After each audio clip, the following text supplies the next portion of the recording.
ঈমান আনছি পরকালের উপর। কবরের আযাব কে দেখেছে? জান্নাত কে দেখেছে? জাহান্নাম কে দেখেছে? কিন্তু ঈমান আনছি। আল্লাহ সুবহানাহু ওয়া তাআলা কোরআন মাজিদে এবং রাসূলুল্লাহ সাল্লাল্লাহু আলাইহি ওয়াসাল্লাম হাদিসে যখন ৬টা ঈমানকে সংক্ষিপ্ত করে তুলে ধরেছেন, তখন শুধু দুইটার কথা বলেছেন, মান ইউমিন বিল্লাহ ওয়াল ইয়াউমিল আখির, মান আমানা বিল্লাহি ওয়াল ইয়াউমিল আখির। শুধু দুটো, আল্লাহর উপর ঈমান আছে যার, পরকালের উপর ঈমান আছে যার। অথচ আল্লাহকেও দেখেনি, জান্নাত জাহান্নাম কবরের আযাবও দেখেনি, কিয়ামতও দেখেনি, কিন্তু এটাই ঈমানের ভিত্তি। এইটার উপর যার ঈমান আছে সেই মুমিন, এইটার উপর যার ঈমান আছে সেই মুসলমান। দেখা জিনিস সবাই মানে, দেখা জিনিস কাফেরও মানে, দেখা জিনিস মুশরিকও মানে, দেখা জিনিস হিন্দুও মানে, দেখা জিনিস ইহুদিও মানে। অদেখা অজানা জিনিসের উপর ঈমানের নামই হচ্ছে ঈমান। আল্লাহ সুবহানাহু ওয়া তাআলা কোরআন মাজিদে বলেন, আলিফ লাম মিম যালিকাল কিতাবু লা রাইবা ফীহি হুদাল লিল মুত্তাকিন আল্লাযীনা ইউমিনুনা বিল গায়ব। এই কিতাব কোরআন সেই কিতাব যেই কিতাব মুত্তাকিদের জন্য হেদায়েত স্বরূপ। একদম আল্লাহ সুবহানাহু ওয়া তাআলা কোরআন মাজিদের শুরুতে বলে দিয়েছেন যে মুত্তাকিদের জন্য হেদায়েত স্বরূপ। তো মুত্তাকি কারা? প্রথম বাক্য আল্লাযীনা ইউমিনুনা বিল গায়ব। মুত্তাকি ওরাই যার গায়েবের উপর ঈমান আছে, এটাই প্রথম পরিচয়। মুমিন ওরাই, মুসলিম ওরাই, মুত্তাকি ওরাই যার গায়েবের উপর ঈমান আছে। আর এই আয়াত শেষ হয়েছে যেই বাক্যাংশ দিয়ে, সেটা হচ্ছে ওয়াবিল আখিরাতি হুম ইউকিনুন। এই আয়াতের ধারাবাহিকতা। পরের আয়াতে গিয়ে আল্লাহ সুবহানাহু ওয়া তাআলা শেষ করেছেন ওয়াবিল আখিরাতি হুম ইউকিনুন। আর আখিরাতের উপর যাদের ইয়াকিন আছে। আখিরাত কেউ দেখেনি, এটাও গায়েব, কিন্তু আখিরাতের উপর ইয়াকিন আছে। ইয়াকিনের লেভেলের বিশ্বাস এক ভিন্ন বিশ্বাস। পৃথিবীতে যত নবী এবং রাসূল এসেছেন তাদের প্রায় সব নবী রাসূল কোনো না কোনোভাবে মালাকুত আস-সামাওয়াতি ওয়াল আরজ, আসমান এবং জমিনের গায়েবের কিছু না কিছু পর্দা আল্লাহ তাদের জন্য উন্মোচন করে দিয়েছিলেন, যেন তাদের ইয়াকিন অর্জিত হয়, গায়েবের উপর ইয়াকিন অর্জিত হয়। মালাকুত আস-সামাওয়াতি ওয়াল আরজ। যেমন ঈসা আলাইহিস সালাতু ওয়াস সালামকে আল্লাহ সুবহানাহু ওয়া তাআলা মুজিজাই দিয়েছেন এটা যে ঈসা তুমি বিসমিল্লাহ বলে বিইজনিল্লাহ বলে মানুষের গায়ে হাত দিলে মরা মানুষ জীবিত হয়ে যাবে। এটাই মুজিজা ঈসা আলাইহিস সালামের। অথচ মরা মানুষ জীবিত হওয়া গায়েব, অসম্ভব, এটা অদৃশ্য, এটা পরকালে ঘটবে, কিয়ামতে ঘটবে। কিন্তু গায়েবের এই জিনিসকে আল্লাহ মুজিজা বানিয়ে দিয়েছেন ঈসা আলাইহিস সালামের জন্য। তাহলে ঈসা আলাইহিস সালামের বিশ্বাস যে আল্লাহ মৃতকে জীবিত করতে পারেন বেশি, না আমার এবং আপনার বিশ্বাস বেশি? ঈসা আলাইহিস সালামেরটা বেশি। ওনার ইয়াকিন অর্জিত হয়েছে, উনি নিজে প্র্যাকটিক্যালি দেখেছেন কিভাবে মরা মানুষ জীবিত হয়। উনি যদি এক খাবল কাদামাটি হাতে নিয়ে বিসমিল্লাহ বিইজনিল্লাহ বলে ফু দিতেন, তাহলে সে কাদামাটি থেকে পাখি হয়ে আকাশে উড়ে যেত। আল্লাহ নিজে কোরআনে বলছেন। তাহলে পৃথিবীর নবী রাসূলদেরকে আল্লাহ সুবহানাহু ওয়া তাআলা গায়েবের কিছু পর্দা উন্মোচন করে দিয়েছেন। যেমন ইব্রাহিম আলাইহিস সালাতু ওয়াস সালাম বলছেন, কাইফা তুহয়িল মাউতা। হে আল্লাহ, আপনি কিভাবে মৃতকে জীবিত করবেন? আল্লাহ বলছেন, আওয়ালাম তুমিন, ইব্রাহিম তুমি কি ঈমান রাখো না যে আমি মৃতকে জীবিত করতে পারি? তিনি বললেন, ওয়ালাকিন লিয়াতমাইন্না কলবি। ঈমান তো আছে, কিন্তু যদি স্বচক্ষে দেখতাম ইয়াকিন অর্জন হতো। স্বচক্ষে দেখা হচ্ছে ইয়াকিন। ঈমান তো আছে কিন্তু স্বচক্ষে দেখতে চাই। তখন আল্লাহ সুবহানাহু ওয়া তাআলা বললেন, ঠিক আছে, তুমি 4টে পাখি নাও এবং সেই 4 পাখিকে জবাই করে তাদের গোস্ত একটা আরেকটার সাথে মিক্স করে 4টে পাহাড়ে রেখে আসো। পাখিগুলোর নাম ধরে ডাক দাও, পাখি জীবন্ত হয়ে তোমার কাছে উড়ে আসবে।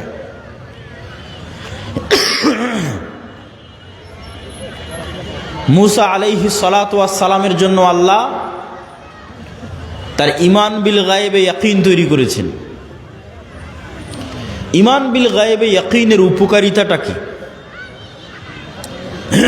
এই যে ইয়াকিনের কথা বলছে, ওয়াবিল আখিরাতি হুম ইউকিনুন, আল্লাহ সুবহানাহু ওয়া তাআলা সূরা তাকাসুরের মধ্যে বলছেন ইয়াকিনের মাত্রাটা কোন লেভেলে হতে হবে।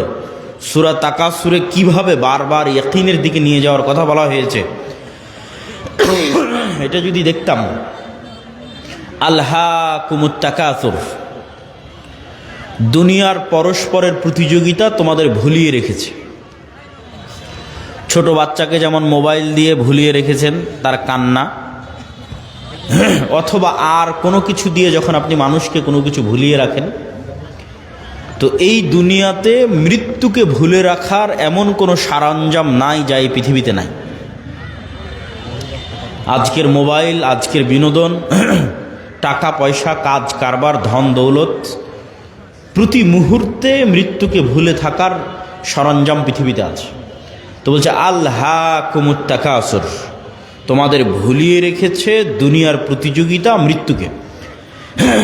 হাত্তা জুরতুমুল মাকাবির, এইটা ততদিন চলবে যতদিন না তোমরা নিজেরা না মরে গেছো, নিজেরা না কবরে চলে গেছো। কাল্লা সাউফা তা'লামুন, কখনো নহে, তোমরা অবশ্যই জানতে পারবে। সুম্মা কাল্লা সাউফা তা'লামুন, আবারও বলছি তোমরা অবশ্যই জানতে পারবে। কাল্লা লাউ তা'লামুনা ইলমাল ইয়াকিন, শুধু কি জানতে পারবে, ইয়াকিনের লেভেলে জানতে পারবে, ইয়াকিনের লেভেলে জানতে পারবে। কিভাবে ইয়াকিনের লেভেলে জানতে পারবে? লা তারাউন্নাল জাহিম, অবশ্যই তোমরা নিজে চোখে জাহান্নামকে দেখবে, অবশ্যই তোমরা নিজে চোখে জাহান্নামকে দেখবে। সুম্মা লা তারাউন্নাহা আইনাল ইয়াকিন, আবারও বলছি অবশ্যই তোমরা তোমাদের চোখে ইয়াকিনের লেভেলে, তোমাদের চোখ দিয়ে তোমরা দেখবে জাহান্নামকে, ইয়াকিন অর্জিত হবে তোমাদের। তাহলে শুধু ঈমান আর ইয়াকিনের লেভেলে ঈমান এক নয়। আমরা বিশ্বাস করি কবরের আযাব হবে, বিশ্বাস করি জান্নাত এবং জাহান্নাম আছে, আর মুহাম্মদ সাল্লাল্লাহু আলাইহি ওয়াসাল্লাম মেরাজের রাতে স্বচক্ষে জান্নাত দেখেছেন, স্বচক্ষে জাহান্নাম দেখেছেন, স্বচক্ষে কবরের আযাব দেখেছেন। তাহলে মুহাম্মদ সাল্লাল্লাহু আলাইহি ওয়াসাল্লামের ইয়াকিন অর্জিত হয়েছে, ওনার ঈমানের মাত্রা আমাদের চেয়ে বেশি। কেন? গায়েবের পর্দা ওনার জন্য উন্মোচন করে দেওয়া হয়েছে। উনি গায়েবের পর্দা চিরে 7 আসমান পর্যন্ত পৌঁছে গেছেন, ফলে ওনার ইয়াকিন অর্জিত হয়েছে। এই গায়েবের উপর ইয়াকিন কেন দরকার? এটাই মুসলমানদের মুক্তির একমাত্র রাস্তা, ঈমান বিল গায়েব, এবং মুসলমানদের অধপতনের একমাত্র কারণ ঈমান বিল গায়েব না থাকা। আজকের মুসলমানেরা আজকের আমেরিকা এবং আজকের ইসরায়েলের তুলনায় যত দুর্বল, আজকের গাজার মানুষ, আজকের রোহিঙ্গারা যত দুর্বল, আজ থেকে 3000, 4000, 5000 বছর পূর্বে মুসা আলাইহিস সালাতু ওয়াস সালাম আজকের মুসলমানদের চাইতে কয়েকশো, কয়েক হাজার গুণ বেশি দুর্বল ছিলেন। এটা যদি আমি আপনাকে উদাহরণ দিয়ে না বুঝাই, আপনি বুঝতে পারবেন না যে কেমনে মুসা আলাইহিস সালামের মতো নবী, যাকে আমরা এত বড় নবী মনে করি, সেই নবীকে বলা হচ্ছে তিনি আজকের মুসলমানদের চাইতে বেশি দুর্বল ছিলেন। জি, আপনার বগুড়ার শিবগঞ্জের আটমলের একজন কৃষককে, একজন রাখালকে যদি আজকে দায়িত্ব দেওয়া হয়, যাও তোমাকে দায়িত্ব দিলাম ডোনাল্ড ট্রাম্পের কাছে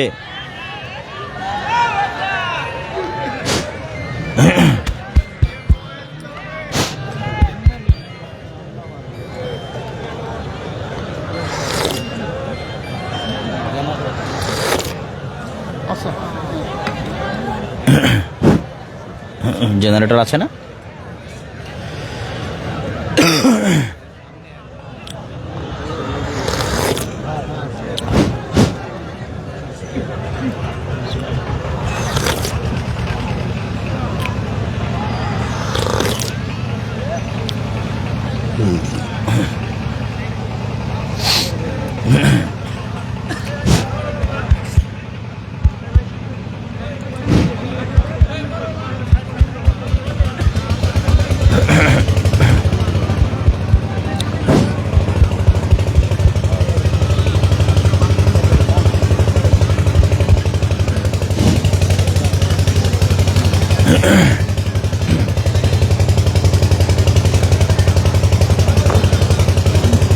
জি, আজকে বগুড়ার শিবগঞ্জের আটমোলের একজন রাখালকে দায়িত্ব দেওয়া হলো যে তুমি এখান থেকে ডোনাল্ড ট্রাম্পের কাছে গিয়ে দাওয়াতি কাজ করবা, রাশিয়ার ভ্লাদিমির পুতিনের কাছে গিয়ে দাওয়াতি কাজ করবা। তো এই আটমোলের এই কৃষক ডোনাল্ড ট্রাম্পের চেয়ে যত দুর্বল, আজ থেকে 4000 বছর আগে মুসা আলাইহিস সালাম ফেরাউনের তুলনায় তার চেয়ে বেশি দুর্বল ছিলেন। আপনার আটমোলের একজন সাধারণ রাখাল আজকের আমেরিকার প্রেসিডেন্ট ডোনাল্ড ট্রাম্পের তুলনায় যত দুর্বল, আজ থেকে 4000 বছর পূর্বে মুসা আলাইহিস সালাম ফেরাউনের তুলনায় তার চেয়ে বেশি দুর্বল ছিলেন।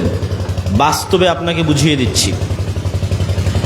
আজকে শিবগঞ্জের আটমোলের এই কৃষকের নিজের জমি জায়গা আছে, তার বাপ মায়ের পরিচয় আছে, আত্মীয় স্বজনের পরিচয় আছে, যত গরিব হোক।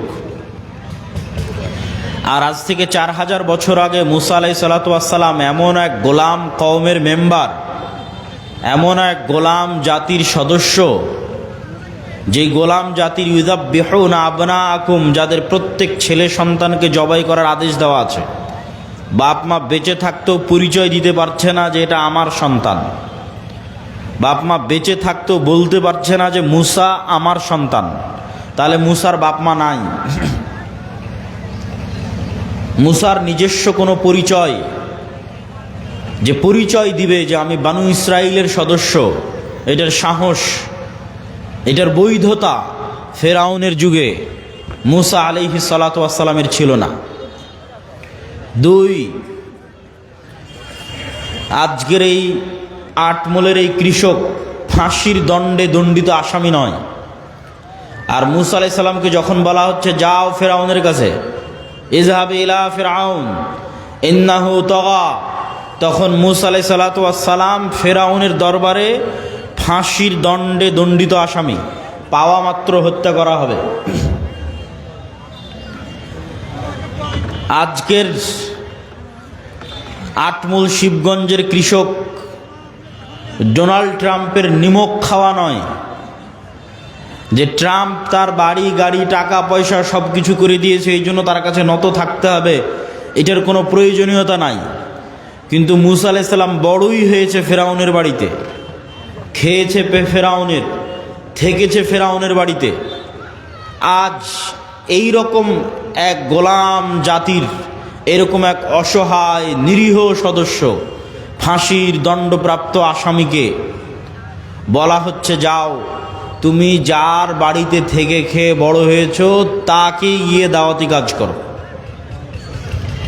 4, আজকের যেই কৃষককে বলা হচ্ছে যাও তুমি ডোনাল্ড ট্রাম্পের কাছে দাওয়াতি কাজ করো, সে এখন মানুষের বাড়ির চাকর নয়।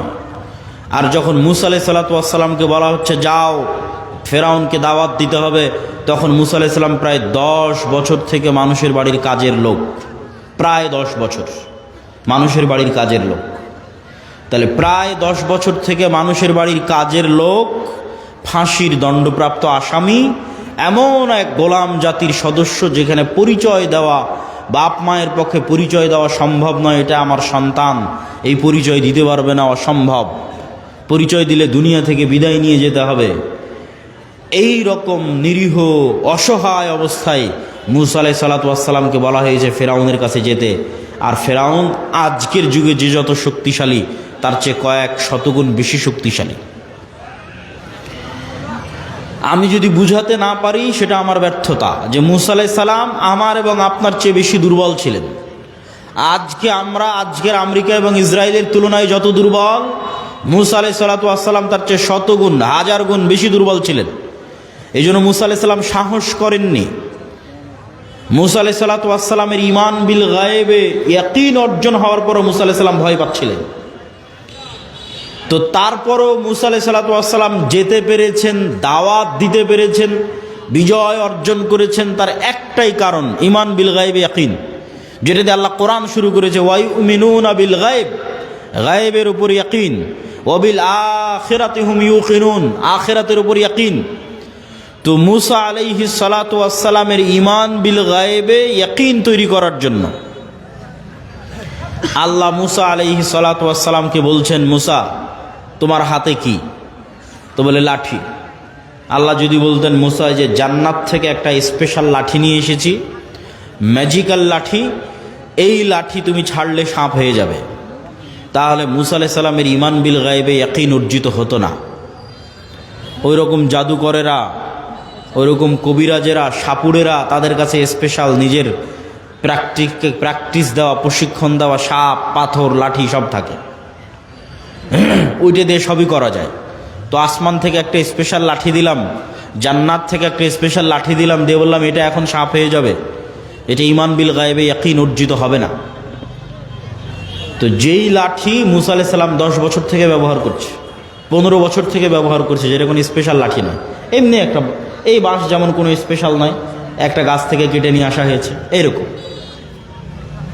তো মুসা কি? তো লাঠি। কি করো? গাছের পাতা পাড়ি, গর্ত সামনে আসলে লাফ দিয়ে পার হয়ে যায়। তো মুসা, যে লাঠি তুমি আজ 5-10 বছর 20 বছর থেকে ব্যবহার করছো, ওই লাঠিটা ছাড়ো, ওই লাঠিটা এখন সাপ হয়ে যাবে, ওই লাঠিটা সাপ হয়ে যাবে। আমার পক্ষ থেকে দেওয়া কোনো স্পেশাল লাঠি নয়, তোমার হাতে যেটা তুমি ব্যবহার করছো দীর্ঘদিন থেকে, ওটা সাপ হবে, যাতে তোমার ঈমান বিল গায়বে ইয়াকিন অর্জিত হয় যে চোখে যা দেখা যায় তাই সব কিছু নয়, এর বাইরেও এমন একজন সত্তা আছে, ওহুয়া আলা কুল্লি শাইইন কাদির, যিনি সকল কিছুর উপর ক্ষমতাবান। তো মুসা আলাইহিস সালাতু ওয়াস সালামের অন্তরে ঈমান বিল গায়বে ইয়াকিন অর্জিত হলে তবে মুসা আলাইহিস সালাতু ওয়াস সালাম কল্পনা করতে পারবে, বিশ্বাস করতে পারবে, ঈমান রাখতে পারবে যে ফিরআউন যত শক্তিশালী হোক, তার সাম্রাজ্য ধূলিকণার মতো, তার সাম্রাজ্য পিঁপড়ার চেয়েও দুর্বল, ধূলিকণা বালিকণার চেয়েও দুর্বল। এই বিশ্বাস ততক্ষণ অর্জিত হওয়া সম্ভব নয় যতক্ষণ না মুসার কালবে ঈমান বিল গায়বে ইয়াকিন অর্জিত না হচ্ছে। তো ঈমান বিল গায়বে ইয়াকিন অর্জিত হওয়ার পরেও মুসা আলাইহিস সালাম ভয় পাচ্ছেন, বলছে আল্লাহ একাই যেতে ভয় লাগছে, সাথে আমার ভাইকে দেন, আমার মুখের জড়তা আছে, এই জড়তা দূর করে দেন। রব্বিশ রাহলি সদরি ওয়া ইয়াসসির লি আমরি ওয়াহলুল উকদাতাম মিন লিসানি ইয়াফকাহু কওলি। সম্মানিত উপস্থিতি, তাহলে ঈমান বিল গায়ব কেন জরুরি? অতীতের সকল নবীর ঈমান বিল গায়বে ইয়াকিন ছিল, আজকের মুসলমানেরা কেন বিজয় অর্জন করতে পারছে না? তার কারণ একটাই, তাদের ঈমান বিল গায়বে ইয়াকিন নাই। এই জন্য আমাদের বক্তব্যের বিষয়বস্তু ঈমান বিল গায়ব। ঈমানই নতুন করে নবায়ন করতে হবে, ঈমানই নতুন করে নিয়ে আসতে হবে। এবং ঈমান বিল গায়বে আজকের পয়েন্ট, আল ঈমান বিল মালাইকা, ফেরেশতাদের উপর ঈমান, যেটা দিয়ে আমি আপনাদেরকে বক্তব্য শুরু করেছি, যে রাস্তাঘাটে যারা আছেন, বাজারে যারা আছেন, তারা এসে ফেরেশতাদের সাথে বসেন। কেননা এই মজলিসে কারা আছে বলেন তো? একটু জোরে বলেন, এই মজলিসে কারা আছে? আরো জোরে বলেন, কারা আছে? ফেরেশতারা আছে। তো ঈমান বিল মালাইকা, ফেরেশতাদের উপর ঈমান, এই ঈমানে ইয়াকিন দরকার। আজকের বক্তব্যে আমাদের চেষ্টা থাকবে যে আজকের বক্তব্য শুনে শেষে বের হতে হতে যেন আপনার ফেরেশতাদের উপর আপনার ঈমান যেন ইয়াকিনের পর্যায়ে পৌঁছে যায়। এখন তো কোন অবস্থায় আছে? এখন শুধু মুখে বলা অবস্থায় আছে, যে বিশ্বাস করেছি আল্লাহ আছে, বিশ্বাস করি ফেরেশতা আছে, এই বলা পর্যন্তই শেষ। বাস্তবেই ফেরেশতা আছে এই লেভেলের ইয়াকিন নাই। তো আজকের বক্তব্যে আমাদের বিষয়বস্তু, আমরা ফেরেশতাদের উপর বিশ্বাসকে ইয়াকিনের লেভেলে নিয়ে যাব। ফেরেশতারা তৈরি নূরের, আর নূর পৃথিবীতে অস্তিত্বশীল বিরাজমান এক প্রকারের আলো, যা চোখে দেখা যায় না। তবে এই লাইটের আলো নয়, সূর্যের আলো নয়, তবে এই লাইটের আলো যেমন বিরাজমান, জ্বলতেই যেমন পুরো এলাকা আলোকিত হয়ে গেছে, ধরা যাচ্ছে না কিন্তু অস্তিত্ব বোঝা যাচ্ছে। সূর্য যখন ওঠে তখন যেমন পুরো পৃথিবী আলোকিত হয়ে যায়, নূরও এভাবে সমগ্র পৃথিবী সমগ্র আসমানে বিরাজমান, তবে চোখে দেখা যায় না। তবে নূর এই আলো নয়, এই লাইটের আলো নয়, এই পৃথিবীর সূর্যের আলো নয়, এটা এক ভিন্ন ধরনের আলো। কি আলো? নূর কি আলো? রাসূলুল্লাহ সাল্লাল্লাহু আলাইহি ওয়াসাল্লাম বলেন, হিজাবুহুন নূর, আল্লাহ সুবহানাহু তাআলার চেহারার পর্দা নূর। আল্লাহর চেহারা এবং আসমান জমিন, মানুষ, জিন, ফেরেশতা, এই যে আল্লাহর সৃষ্টিজীব, এই সৃষ্টিজীব আর আল্লাহর সত্তা, এই দুটোর মধ্যে আড় তৈরি করে রাখা আছে নূর দিয়ে। আল্লাহর চেহারা ঢাকা আছে নূর দিয়ে। লাউ কাশাফাহু, যদি এই নূরকে সরিয়ে নেওয়া হয়, যে নূর আসমান জমিন এবং সর্বত্র বিরাজমান, এই নূরকে যদি সরিয়ে নেওয়া হয়, লা আহরাকাত সুবহাত ওয়াজহিহি, তাহলে আল্লাহ সুবহানাহু তাআলার চেহারা প্রকাশ পেয়ে যাবে। আর আল্লাহ সুবহানাহু তাআলার চেহারা যদি প্রকাশ পেয়ে যায়, তাহলে আল্লাহর চেহারার তাজাল্লিতে আসমান জমিন জ্বলে পুড়ে ছারখার হয়ে যাবে। তো এই জন্য আল্লাহর চেহারা ঢাকা আছে নূর দিয়ে। রাসূলুল্লাহ সাল্লাল্লাহু আলাইহি ওয়াসাল্লাম আর এক হাদিসে বলেন, আব্দুল্লাহ বিন আব্বাস রাদিয়াল্লাহু তাআলা আনহু থেকে বর্ণিত, আল্লাহুম্মা আউযু বিনূরি ওয়াজহিকাল্লাযী আশরাকাত লাহুদ-দুলুমাত, হে আল্লাহ, আপনার নূরের মাধ্যমে পরিত্রাণ চাচ্ছি, যেই নূর দিয়ে আসমান জমিনের সকল অন্ধকার আলোকিত হয়েছে। ওয়াসালুহা আলাইহি আমরুদ দুনিয়া ওয়াল আখিরাহ, যেই নূরের উপর আসমান জমিনের সকল কাজ নির্ভরশীল। যেই নূর দিয়ে আসমান জমিনের সকল অন্ধকার আলোকিত হয়েছে, যেই নূরের উপর আসমান জমিনের সকল কাজ নির্ভরশীল, সেই নূর দিয়ে আপনার কাছে পরিত্রাণ চাচ্ছি।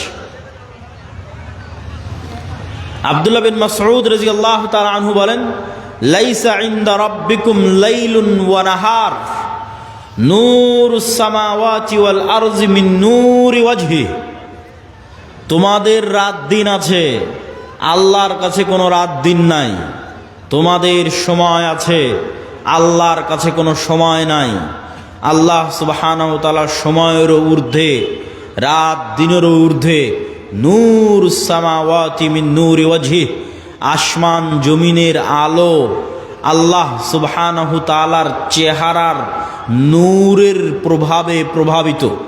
আল্লাহ সুবহানাহু ওয়া তাআলা নিজেও কোরআন মাজিদে বলেছেন, আল্লাহু নূরুস সামাওয়াতি ওয়াল আরজ, আল্লাহ হচ্ছেন আসমান এবং জমিনের নূর। সম্মানিত উপস্থিতি, তাহলে নূর পৃথিবীতে অস্তিত্বশীল বিরাজমান এক প্রকারের আলো। এই নূরের সাথে সংশ্লিষ্ট আরো কয়েকটি কথা। ফেরেশতারা যেমন নূর থেকে তৈরি, এই কোরআন তেমন নূর, আর ইসলাম তেমন নূর। ওয়াহি নূর, তো ইসলাম ওয়াহি, আর ওয়াহির একটা প্রকার হচ্ছে কোরআন, ওয়াহি মাতলু। তাহলে কোরআন নূর। আল্লাহ সুবহানাহু ওয়া তাআলা কোরআন মাজিদে বলেন, মা কুনতা তাদরি মাল কিতাব ওয়ালাল ঈমান ওয়ালাকিন জাআলনাহু নূরান নাহদি বিহি মান নাশা। হে আল্লাহর নবী, আপনি জানতেন না ঈমান কাকে বলে, কিতাব কাকে বলে, তবে আমি আল্লাহ এটাকে নূর বানিয়ে দিয়েছি। এই নূর দিয়ে আমি যাকে ইচ্ছা তাকে পথ দেখাই। আর ইসলাম নূর, ইউরিদুনা লিইউতফিউ নূরাল্লাহ ওয়াল্লাহু মুতিম্মু নূরিহি ওয়ালাউ কারিহাল কাফিরুন। পৃথিবীর কাফের মুশরিকরা ফু দিয়ে আমার নূরকে নিভিয়ে দিতে চায়, আর আমি আল্লাহ আমার নূরকে সমগ্র পৃথিবীতে প্রতিষ্ঠিত করবই করব। কাফের মুশরিকরা অপছন্দ করলেও সেই নূর হচ্ছে ইসলাম। আল্লাহু মুতিম্মু নূরিহি, আল্লাহ তার নূরকে পূর্ণতা দান করবেন তথা জমিনে প্রতিষ্ঠিত করে ছাড়বেন তার নূরকে। তাহলে কি কি গেল? ফেরেশতা নূরের তৈরি, কোরআন নূর, ইসলাম নূর। এবার 4 নাম্বার, আমার এবং আপনার সৎ আমল নূর তৈরি করে। আমার এবং আপনার সৎ আমল নূর তৈরি করে। আল্লাহ সুবহানাহু ওয়া তাআলা কোরআন মাজিদে বলছেন, ইয়াউমা তারাল মুমিনিনা ওয়াল মুমিনাত নূরুহুম ইয়াসআ বাইনা আইদিহিম ওয়া বিআইমানিহিম। কঠিন কিয়ামতের মাঠে মুমিনেরা এবং মুমিনারা দুনিয়াতে যত নূর জমা করেছিল আমলের মাধ্যমে, প্রত্যেকটা সৎ আমল নূর। 2টা শর্ত পেলেই আমল সৎ। আল্লাহ কোরআনে বলেনি যে বেশি আমল করতে হবে, যে ওই জান্নাতে যাবে যে বেশি আমল করেছে। আল্লাহ বারবার বলেছে আমানু ওয়া আমিলুস সালিহাত।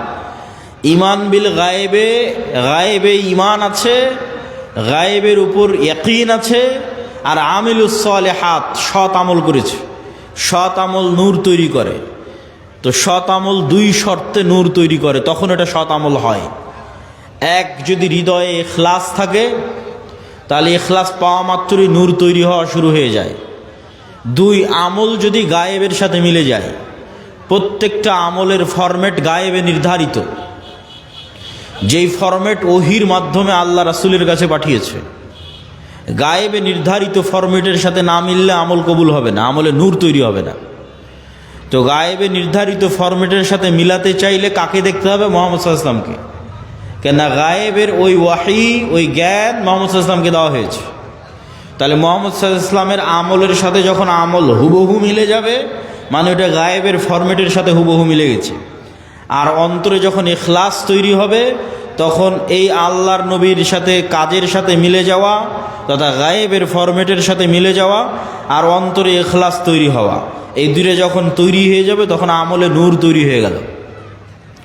এবার যখন আমলে নূর তৈরি হয়ে গেল, এই রকম যত আমল মানুষ দুনিয়াতে করবে, আমলে সালেহ, যে আমল নূর তৈরি করে, এরকম যত আমল মানুষ দুনিয়াতে করবে, তত নূর সে ধারণ করবে নিজের কালবে।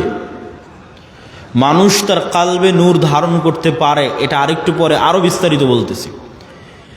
তো যখন মানুষ তার কালবে নূর ধারণ করবে আমলের মাধ্যমে, এই যে নূর গায়েব, এই গায়েবের পর্দাটা যেদিন উন্মোচন হয়ে যাবে, সেই দিন থেকে মানুষ এই নূর দেখা শুরু করবে। তো গায়েবের পর্দা কখন থেকে উন্মোচন হয়ে যাবে? যখন মানুষ মারা যাবে। মারা যাওয়া মাত্রই মানুষ নিজেই গায়েবের জগতে চলে গেছে। যে গায়েবের উপরে এতদিন ইয়াকিন রাখতো, বারজাকি জগৎ, ওই গায়েবী জগতে যখন চলে গেছে, তখন গায়েবের সব কিছু উন্মুক্ত হয়ে যাবে। তখন প্রথম সে দেখবে তার আমলের নূরকে। তার আমলের নূরে তার কবর আলোকিত হবে, তার আমলের নূরে কিয়ামতের অন্ধকার আলোকিত হবে, তার আমলের নূরে সে পুলসিরাত অতিক্রম করবে। তা আল্লাহ কোরআনে বলছে, ইয়াউমা তারাল মুমিনিনা ওয়াল মুমিনাত নূরুহুম ইয়াসআ বাইনা আইদিহিম ওয়া বিআইমানিহিম। যে কিয়ামতের মাঠে মুমিন মুমিনারা দেখবে দুনিয়াতে যত নূর জমা করেছিল, সে আমলের নূর তাদের ডানে এবং তাদের সামনে ছুটে চলতেছে, বিচ্ছুরিত হচ্ছে। বলেন আল্লাহু আকবার। আল্লাহ সুবহানাহু ওয়া তাআলা প্রায় 2-3 আয়াতে মানুষের আমলের নূরের কথা বলেছেন, যা কিয়ামতের মাঠে তারা দেখতে পাবে। যেমন রাসূল সাল্লাল্লাহু আলাইহি ওয়াসাল্লাম হাদিসে বলেছেন যে মানুষ যারা দুনিয়াতে ওযু করেছে, ওযু যদি সৎ আমল হয় তথা ইখলাস থাকে, আল্লাহর নবীর সাথে মিলে যায়, তাহলে এই ওযু নূর তৈরি করে। তো কিয়ামতের মাঠে ওযুর অঙ্গ প্রত্যঙ্গগুলোতে নূর জল জল করে জ্বলবে। তো দুনিয়াতে যত নূর জমা করেছে সৎ আমলের মাধ্যমে, সব নূরের প্রভাব দেখতে পাবে।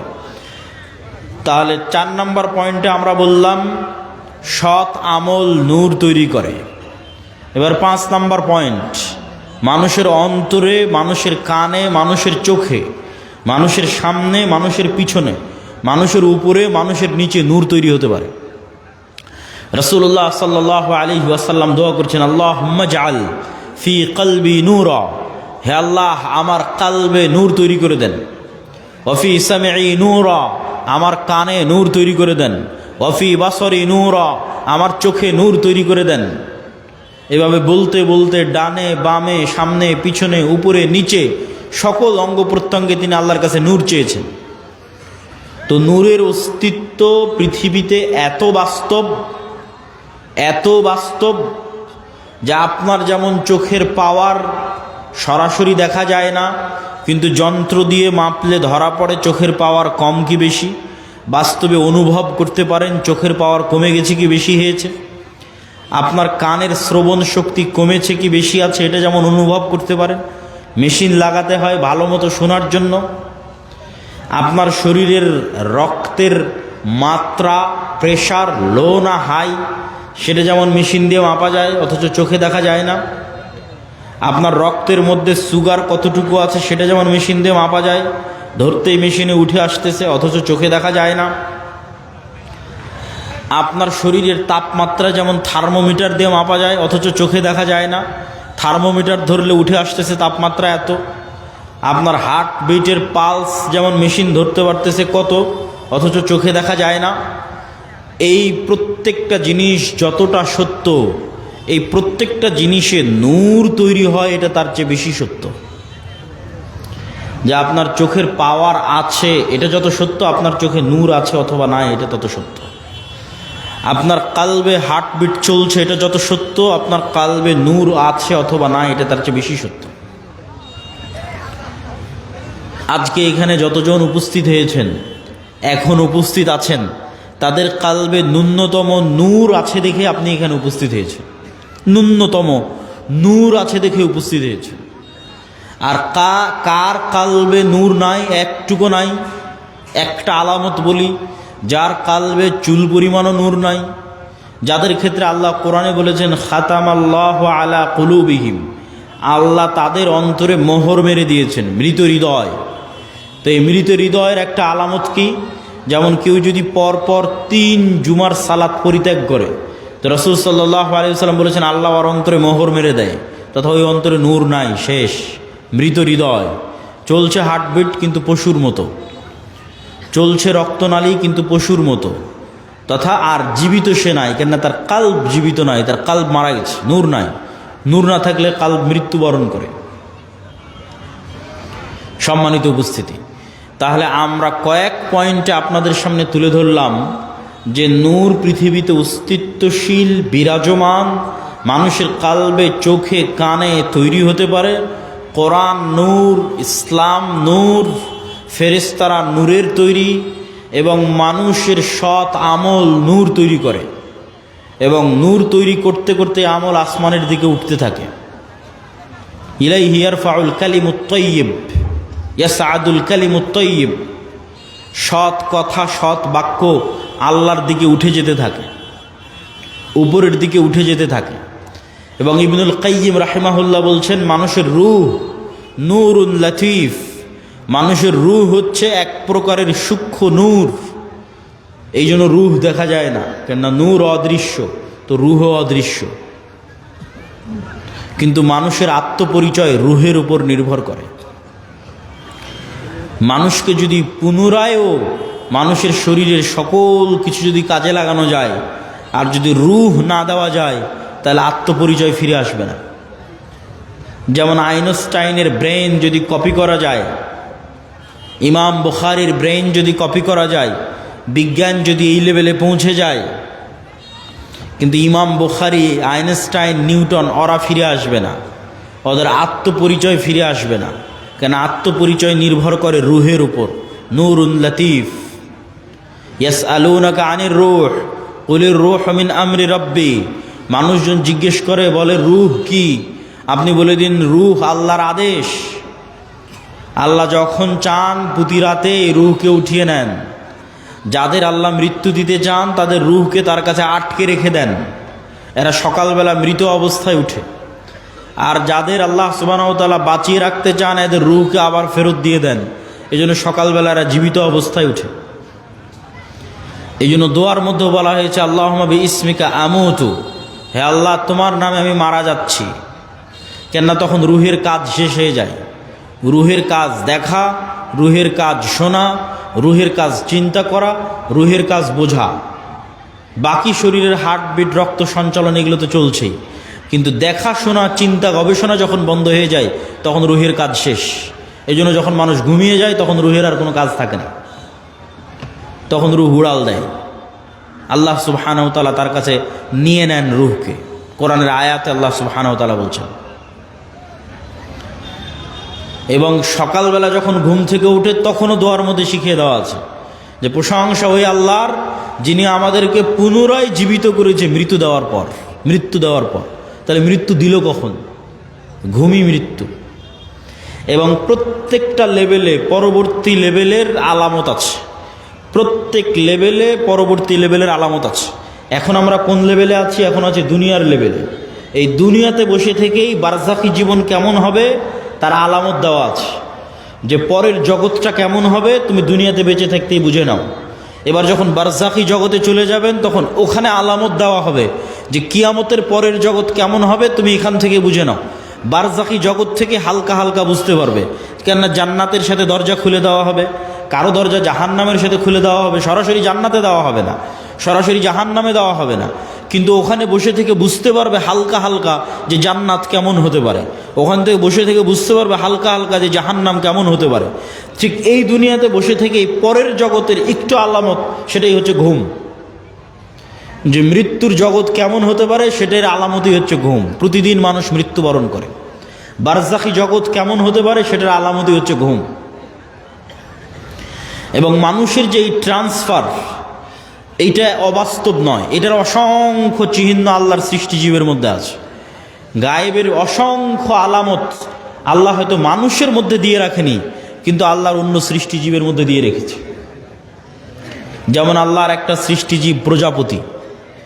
প্রজাপতি কিভাবে তৈরি হয়?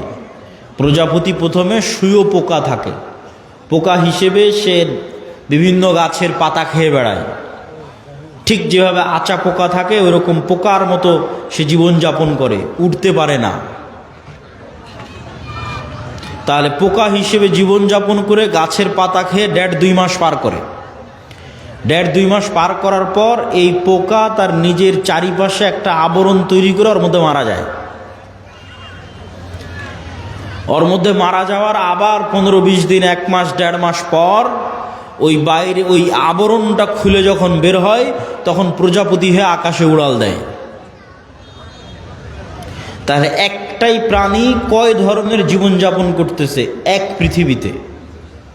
একবার পোকা হিসেবে জীবনযাপন করতেছে, তখন গাছের পাতা খাচ্ছে, আকাশে উঠতে পারে না, তারপরে মারা যাচ্ছে, মৃত অবস্থায় থাকতেছে, থাকার পর আবার জীবিত হচ্ছে, তখন প্রজাপতি হয়ে আকাশে উড়াল দিচ্ছে। তাহলে মানুষ পৃথিবীতে এখন বেঁচে আছে, এটা এক ধরনের জীবনযাপন। মারা যাবে, বারজাখি জগতে চলে যাবে, এটা আর এক ধরনের জীবনযাপন। ওই জগতে এক এক রুহের জীবন ধারণ হবে এক এক রকম। শহীদদের রূহ পাখি হিসেবে খাবার পর্যন্ত খাবে জান্নাতে। আরো উঁচু লেভেলের রূহ আল্লাহ সুবহানাহু ওয়া তাআলার আরশের সাথে ঝুলন্ত থাকবে।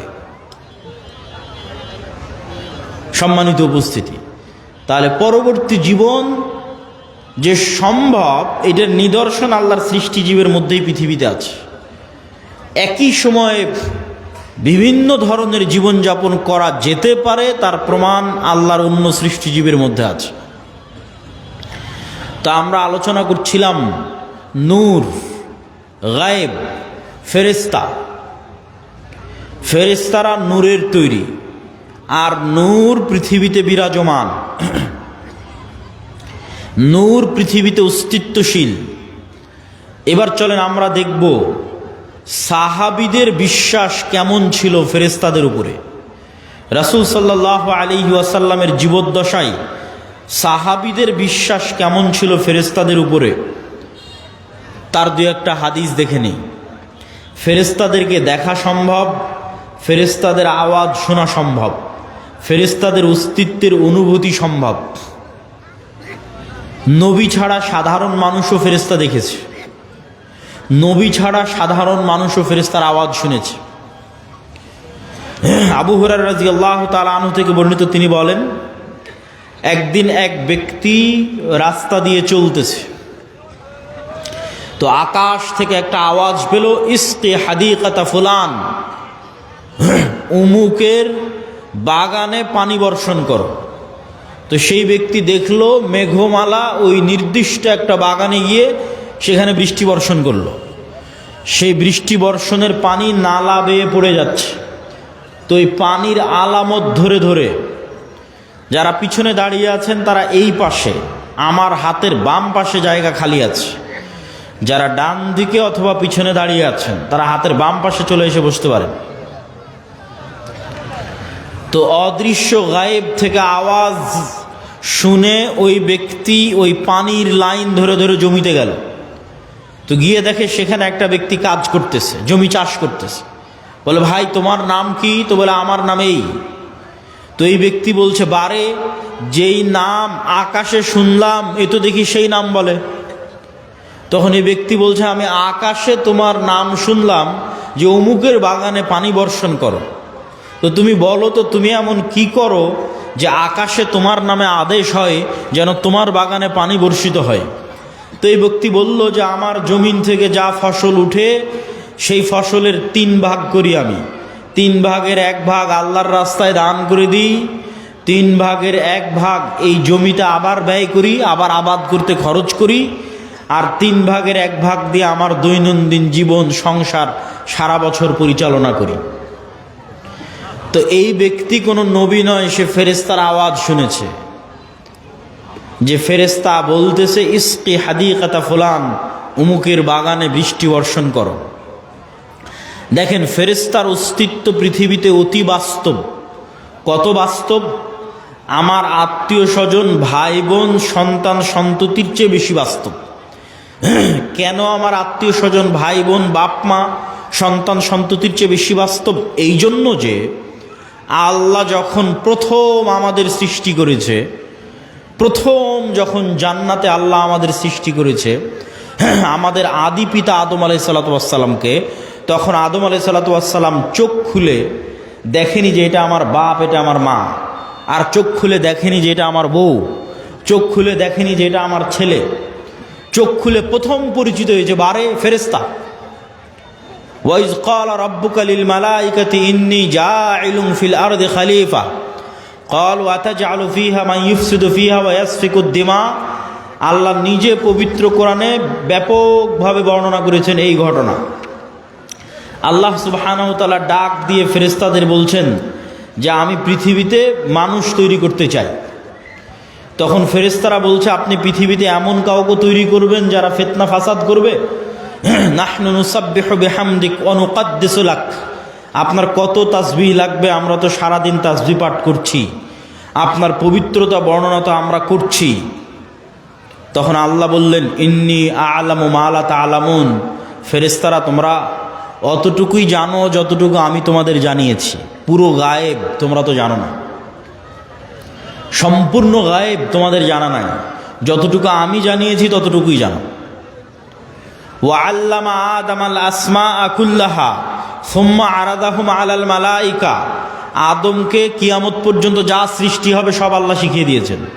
ওই ক্যামেরা, ওই কম্পিউটার, ওই মোবাইল, ওই বিমান, ওই পারমাণবিক বম সব আদম আলাইহিসসালাতু ওয়াসসালাম জানতেন।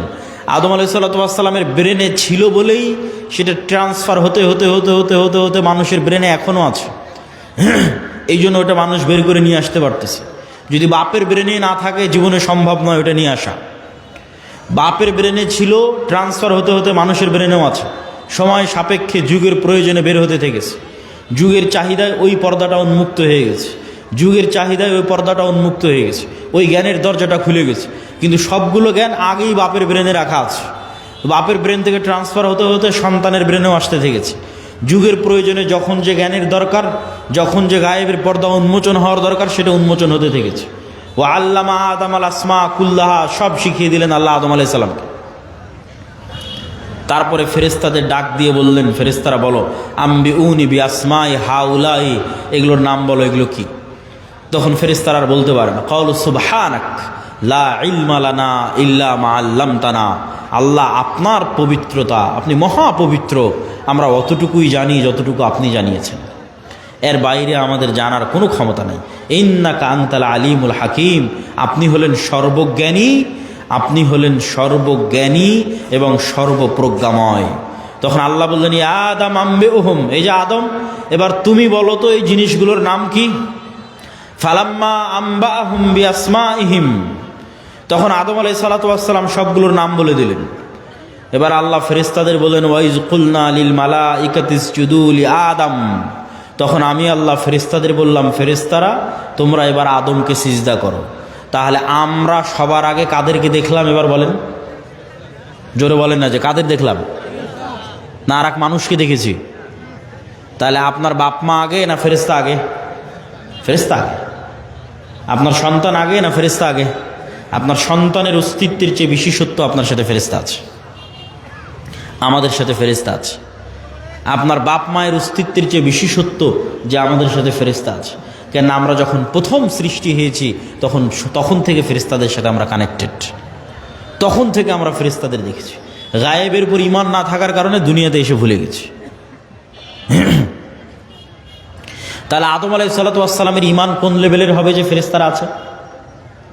আদম আলাইহিসসালাতু ওয়াসসালামের ঈমান তার ছেলের অস্তিত্বের চেয়ে বেশি যে ফেরেশতারা আছে। আদম আলাইহিসসালাতু ওয়াসসালামের ঈমান তার স্ত্রী হাওয়ার অস্তিত্বের চেয়ে বেশি যে ফেরেশতারা আছে। সম্মানিত উপস্থিতি, তাহলে ফেরেশতাদের অস্তিত্ব আছে, নূর বিরাজ করতেছে, দেখি না কেন? দেখা যায় না কেন? কি সমস্যা? তো এইটার ক্ষেত্রে আপনাকে দু একটা উদাহরণ দিই। আজ থেকে 100 বছর আগে আটমূলের যে মানুষটা মারা গেছে, সেই মানুষটাকে আজকে উঠান, যদি তাকে জীবিত করা যায় তাহলে সে জীবিত হলো। জীবিত হওয়ার পর সেই মানুষকে আপনি বলবেন যে আমি আব্দুল্লাহ আওয়াজ দিব, এখানে বাজবে ঢাকায়, সাথে সাথে আমি আওয়াজ দিব, এখানে আওয়াজ বাজবে কোথায়? ঢাকাতে। আমি আওয়াজ দিব, এখানে বাজবে আমেরিকাতে। আমি আওয়াজ দিব, এখানে বাজবে মক্কায়। সে কি বিশ্বাস করবে? কিন্তু এখন তো বাজতেছে, এই যে লাইভ চলতেছে, সারা পৃথিবীতে বাজতেছে। বলতেছি এখানে, বাজতেছে সারা পৃথিবীতে। তাহলে এই যে ইলেকট্রোম্যাগনেটিক ওয়েভ, তরঙ্গ, আলোর তরঙ্গ ওয়েভ, এইটার মধ্যে ডাটা ধারণ করার ক্ষমতা, তথ্য, মানুষের কথা এটার মধ্যে থাকতে পারে, মানুষের দৃশ্য এটার মধ্যে থাকতে পারে। এইটা আল্লাহ যেই দিন পৃথিবী সৃষ্টি করেছে ওই দিন থেকেই আছে। মানুষ জানেনি, গায়েব। তাহলে 100 বছর আগে আটমূল থেকে যে মানুষ চলে গেছে এটার কাছে গায়েব। যে তার আওয়াজ এই ওয়েভের মধ্যে থেকে যেতে পারে, তার দৃশ্য এই ওয়েভের মধ্যে দিয়ে প্রবাহিত হতে পারে।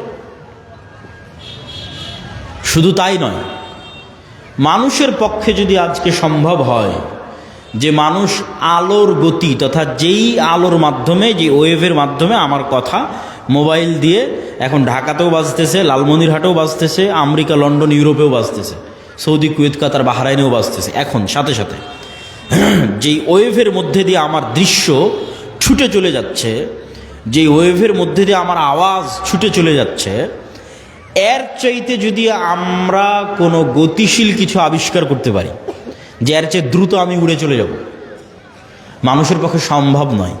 কিন্তু কল্পনা করেন যে আমরা করে ফেলেছি এরকম একটা আবিষ্কার যে আমার আওয়াজ যত দ্রুত ঢাকায় যাচ্ছে আমি এর চেয়ে আগে ঢাকায় পৌঁছে যাব।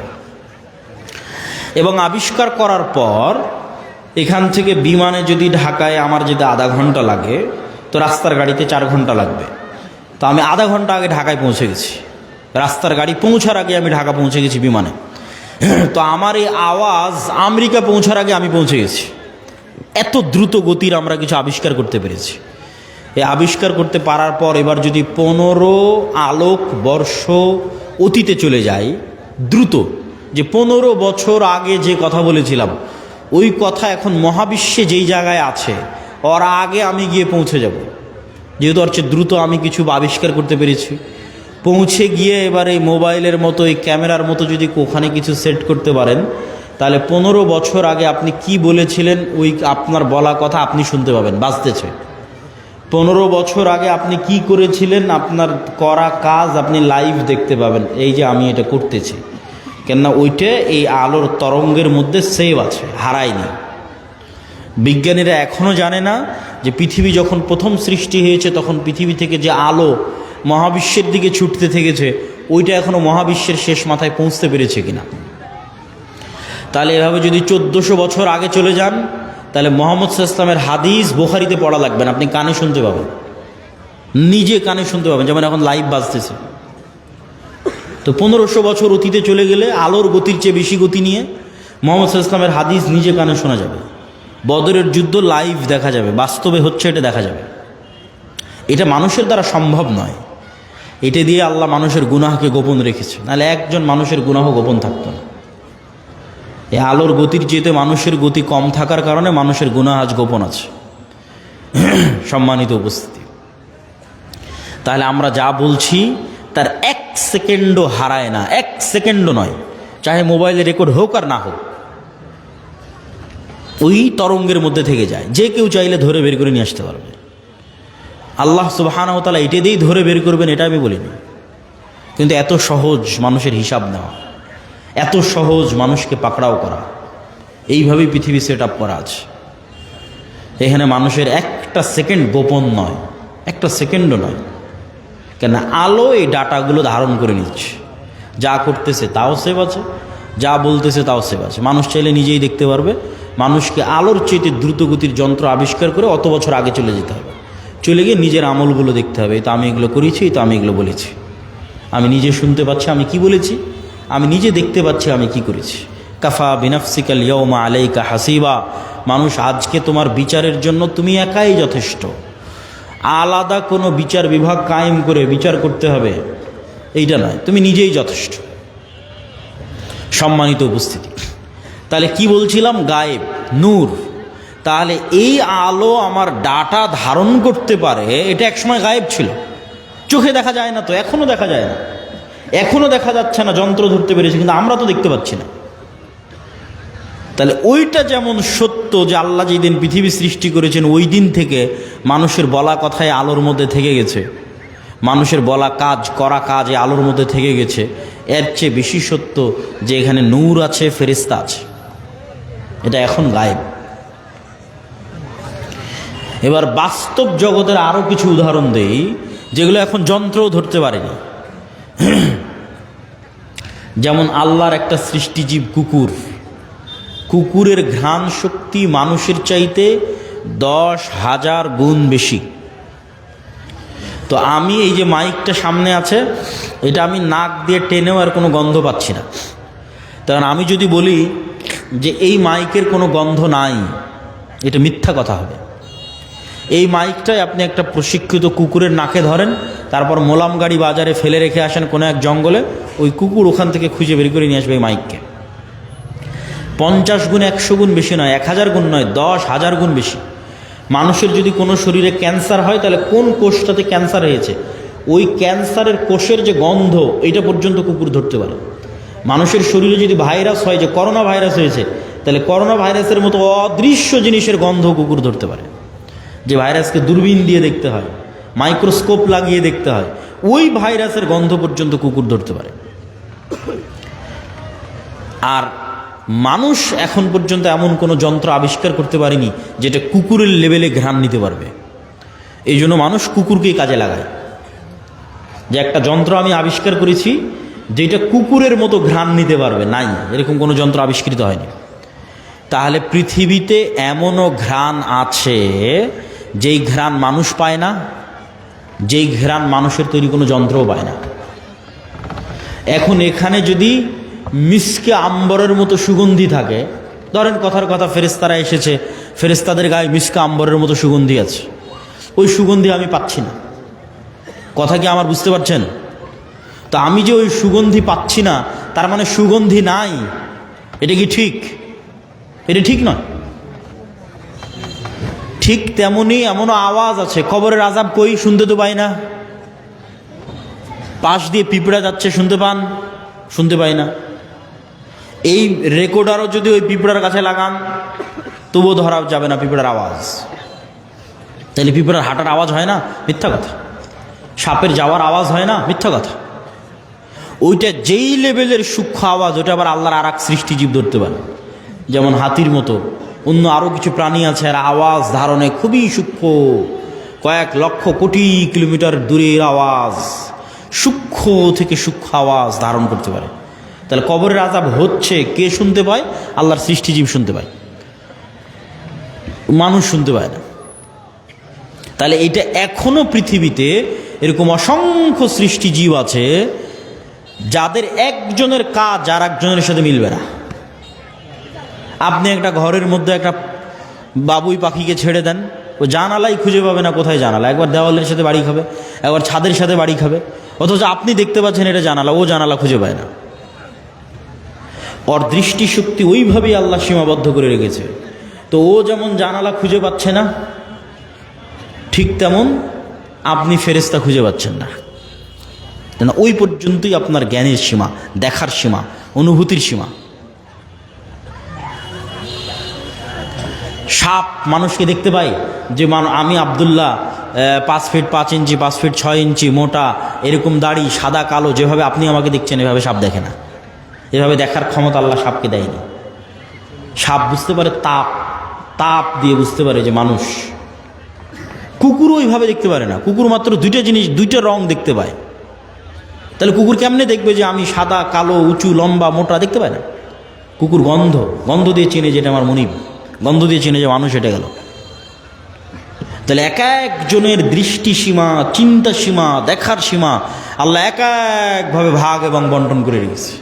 এক একজনকে এক এক জগতে সীমাবদ্ধ করে রেখে দিয়েছে। মাছকে পানির জগতে সীমাবদ্ধ করে রেখে দিয়েছে।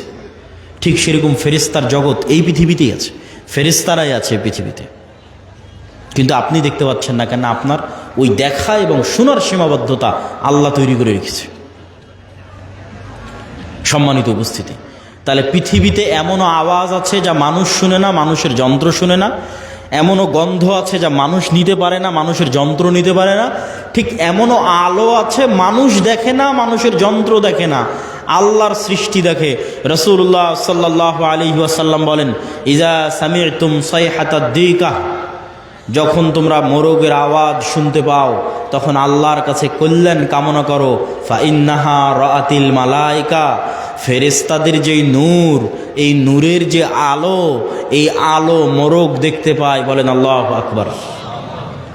তাহলে ফেরেশতা বিরাজমান, নূর বিরাজমান। মানুষের যন্ত্র দেখতে পায় না, মানুষ দেখতে পায় না, কিন্তু আল্লাহর এক সৃষ্টিজীব দেখতে পায়। রাসূল সাল্লাল্লাহু আলাইহি ওয়াসাল্লাম বলছেন, যখন তোমরা গাধার আওয়াজ শুনো, নুহাকাল হিমার, তখন ফাতাআউযু মিনাশ শাইতান, তখন তোমরা শয়তান থেকে পরিত্রাণ চাও। শয়তানের আলো আর এক ভিন্ন লেভেলের আলো, এটা আগুনের আলো, এটাও অদৃশ্য। মাইক্রোওয়েভ ওভেনের যে হিটিং, এইটা যেমন অদৃশ্য, ঠিক তেমন জিনের আলো, শয়তানের আলো অদৃশ্য, কিন্তু ওই আলো কুকুর দেখতে পায়, গাধা দেখতে পায়, মানুষ দেখতে পায় না। সম্মানিত উপস্থিতি, তাহলে আমি আপনি দেখতে পাই না মানে অস্তিত্ব নাই, এটা সম্পূর্ণ মিথ্যা কথা, সম্পূর্ণ ডাহা মিথ্যা কথা। যেগুলোর নিদর্শন, যেগুলোর আলামত আল্লাহ নিজে পৃথিবীতে দিয়ে রেখেছে। তাহলে আমরা কি বলছিলাম? ফেরেশতা আছে, ফেরেশতার আওয়াজ মানুষ শুনতে পারে, ফেরেশতাকে দেখতেও পারে। বনু ইসরাইলের 3 জন ব্যক্তি অন্ধ, কুষ্ঠ, টাক, আল্লাহ ফেরেশতা পাঠিয়েছে তাদের কাছে মানুষ হিসেবে পরীক্ষা নেওয়ার জন্য। রাসূল সাল্লাল্লাহু আলাইহি ওয়াসাল্লাম একদিন মসজিদে নববীতে বসে আছে, একজন অপরিচিত মানুষ আসলো, যে অপরিচিত মানুষের পোশাকে সফরের আলামত নাই, লা ইউরা আসারুস সাফার, সফরের কোনো আলামত নাই, আর তাকে মদিনার কেউ চিনেও না। তো জিজ্ঞেস করছে, মাল ইসলাম, মাল ইমান, মাল ইহসান, মাতাসাআহ, ইমান কি, ইসলাম কি, কিয়ামত কখন হবে? জিজ্ঞেস করে উত্তর নিয়ে বিদায় নিয়ে চলে যাচ্ছে। রাসূল সাল্লাল্লাহু আলাইহি ওয়াসাল্লাম বললেন, জানো কে এসেছিল? জিবরাইল এসেছিল দিন শিখানোর জন্য। তাহলে সাহাবীদের ফেরেশতাদের উপর ঈমান কোথায়? সাহাবীদের ঈমান ফেরেশতাদের উপর কোথায়? এই মর্মে এবার আরো কয়েকটা হাদিস আপনাদের সামনে তুলে ধরব। জাবের রাদিয়াল্লাহু তাআলা আনহু বলছেন, সাদ বিন মুআজ আনসারী সাহাবী, আউস খাজরাজ গোত্রের প্রধান, খন্দকের যুদ্ধে আহত অবস্থায় শহীদ হয়েছে। ইয়াং বয়সে, 35, 38, 40 বছর বয়সে। রাসূল সাল্লাল্লাহু আলাইহি ওয়াসাল্লামের আশেপাশে যেগুলো ছিল সব ইয়াং। রাসূলুল্লাহ সাল্লাল্লাহু আলাইহি ওয়াসাল্লাম বললেন, ইহতাজ্জালাহু আরশুর রহমান, আল্লাহর আরশ কেঁপে উঠেছে সাদ বিন মুআজের মৃত্যুতে। ওয়া ফুতিহাত লাহু আবওয়াবুস সামা, আসমানের সব দরজা আজকে সাদ বিন মুআযের মৃত্যুতে খুলে দেওয়া হয়েছে। ওয়া শাহিদাহু সাবউনা আলফাম মিনাল মালাইকা, 70,000 ফেরেশতা আমাদের সাথে আজকের জানাজায় অংশগ্রহণ করেছে সাদ বিন মুআযের জানাজায়। বলেন আল্লাহু আকবার। তো আসমানের দরজা থাকতে পারে, এটা কঠিন তো কিছু নয়। আমরা তো আসমান থেকেই পৃথিবীতে এসেছি, জান্নাত থেকেই পৃথিবীতে এসেছি। আদি পিতা আদম আলাইহিস সালাতু ওয়াস সালাম তো আসমানেই ছিলেন, জান্নাতেই ছিলেন, এটা অস্বাভাবিক কিছু না। তো জান্নাত থেকে নামতে হলে তো কোনো না কোনো দরজা দিয়েই নেমেছে। সেই দরজা দিয়ে ঈসা আলাইহিস সালাতু ওয়াস সালাম উপরে উঠে গেছে, সেই দরজা দিয়ে মুহাম্মদ সাল্লাল্লাহু আলাইহি ওয়াসাল্লাম উপরে উঠে গেছে। ছিলামই তো আমরা জান্নাতে, আসমানে। সুতরাং এই যোগাযোগ কঠিন, অস্বাভাবিক কিছু নয়। আর ফেরেশতা নেমে 70,000 ফেরেশতা নেমে অংশগ্রহণ করলে ওটা অস্বাভাবিক। আল্লাহ কোরআনে আয়াতই শুরু করেছে সূরা বাকারাতে যে মানুষ সৃষ্টি শুরুই হচ্ছে ফেরেশতাদের সাথে কথোপকথন দিয়ে। আদম আলাইহিস সালাতু ওয়াস সালাম চোখ খুলেই দেখতেছে ফেরেশতাদের, তাহলে এটা অস্বাভাবিক না। ঈমান বিল গায়ব না থাকার কারণে মনে হচ্ছে অস্বাভাবিক, ঈমান বিল গায়বে ইয়াকিন না থাকার কারণে মনে হচ্ছে অস্বাভাবিক। জাবের রাদিয়াল্লাহু তাআলা আনহু বলছেন, লাম্মা কুতিলা আবি, আমার পিতা যখন মারা গেল, অনেক মেয়ে রেখে, ঋণ রেখে,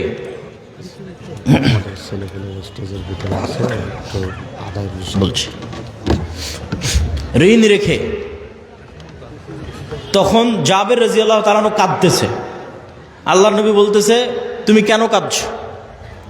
মা জালাতিল মালাইকাতু তুজিল্লু বিআজনিহাতিহা, আরে তুমি কাঁদছো কেন? তোমার বাপের লাশকে ফেরেশতারা এখনো ছায়া দিয়ে রেখেছে, এখনো ফেরেশতারা তোমার বাপের লাশকে ছায়া দিয়ে রেখেছে, তুমি কেন কাঁদছো? আয়েশা রাদিয়াল্লাহু তাআলা আনহা বলছেন, সাদ বিন মুআযের জানাজা উঠানো যায় না, এত ভারী। যুবক মানুষ, ওই যুগে তার এত বিরিয়ানি, এত পোলাও, এত বার্গার, পিৎজা ছিল না যে খেয়ে মোটা হয়ে যাবে, ওজন ভারী হবে। হালকা পাতলা, মুজাহিদ মানেই হালকা পাতলা, অথচ লাশ উঠানো যায় না, এত ভারী। তো মানুষজন কথোপকথন শুরু করলো, কেন উঠানো যায় না? আল্লাহ নবী বললেন, সাদ বিন মুআযের জানাজার সাথে, সাদ বিন মুআযের এই লাশের সাথে এত বেশি পরিমাণে ফেরেশতা লেগে আছে যে এই লাশ ভারী হয়ে গেছে, উঠানো যাচ্ছে না, এত বেশি পরিমাণে ফেরেশতা লেগে আছে। খন্দকের যুদ্ধের ঘটনা, রাসূল সাল্লাল্লাহু আলাইহি ওয়াসাল্লাম খন্দকের যুদ্ধ থেকে ফিরে অস্ত্র রেখে দিয়েছেন, গোসল করতে চলে গেছেন। জিবরাইল উপস্থিত হয়ে রাসূল সাল্লাল্লাহু আলাইহি ওয়াসাল্লামকে বলতেছে, আপনি অস্ত্র রেখেছেন? মা ওয়াজা'না সিলাহ, ফেরেশতারা এখনো অস্ত্র রাখেনি। ফেরেশতারা কেন অস্ত্র রাখেনি?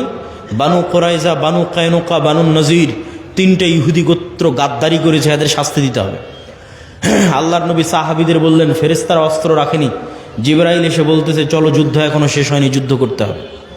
সব সাহাবী মিলে অস্ত্র উঠিয়ে আবার যুদ্ধের জন্য এগিয়ে গেলেন।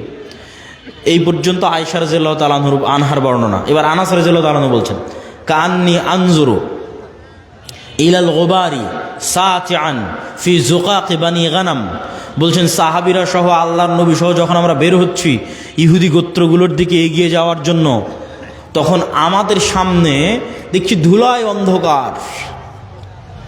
ঠিক যেমন 500-1000 মোটরসাইকেলের শোডাউন দিলে গ্রামের রাস্তায় ধুলা উঠতে থাকে, পিছনের গাড়িতে করে যদি আপনি থাকেন দেখবেন যে ধুলায় অন্ধকার হয়ে গেছে রাস্তা। তাহলে আমরা যাচ্ছি তো সামনে ধুলায় অন্ধকার, কিসের ধুলা? আনাস রাদিয়াল্লাহু তাআলা বলছেন, আমাদের আগে আগে জিবরাইলের ঘোড়সাওয়ার বাহিনী যাচ্ছে। আল্লাহু আকবার। জিবরাইলের ঘোড়সাওয়ার বাহিনীর পায়ের আঘাতে ধুলা তৈরি হয়েছে।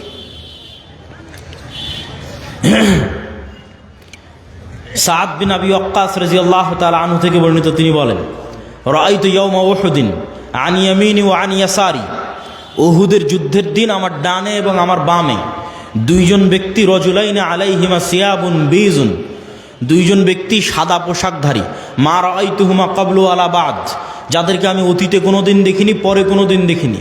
এই 2জন সাদা পোশাকধারী ব্যক্তি আশাদ্দাল কিতাল, বীর বিক্রমে যুদ্ধ করতেছে, সীমাহীন ভয়ঙ্কর যুদ্ধ করতেছে। রাসূল সাল্লাল্লাহু আলাইহি ওয়াসাল্লামকে এসে যখন শোনালাম, আল্লাহর নবী বললেন, এরা 2জন হচ্ছে জিবরাইল আর মিকাইল। আল্লাহু আকবার। জিবরাইল মিকাইল যুদ্ধে অংশগ্রহণ করেছে রাসূল সাল্লাল্লাহু আলাইহি ওয়াসাল্লামের পক্ষে। বর্ণনা দিচ্ছেন সাদ বিন আবি ওয়াক্কাস।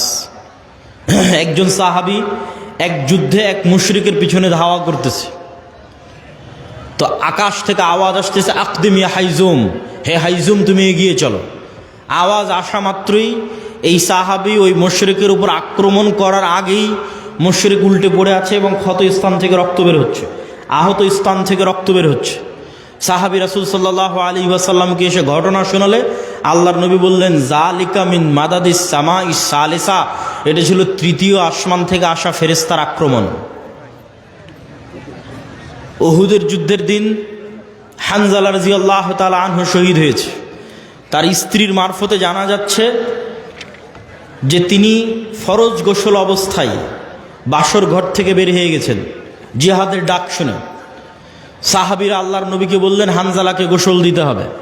রাসূল সাল্লাল্লাহু আলাইহি ওয়াসাল্লাম বলেন, ইন্না সাহিবাকুম তুগাসসিলুহুল মালায়েকা, তোমরা আর হানজালাকে কি গোসল দিবা? ফেরেশতারা ইতিমধ্যে গোসল দিয়ে ফেলেছে।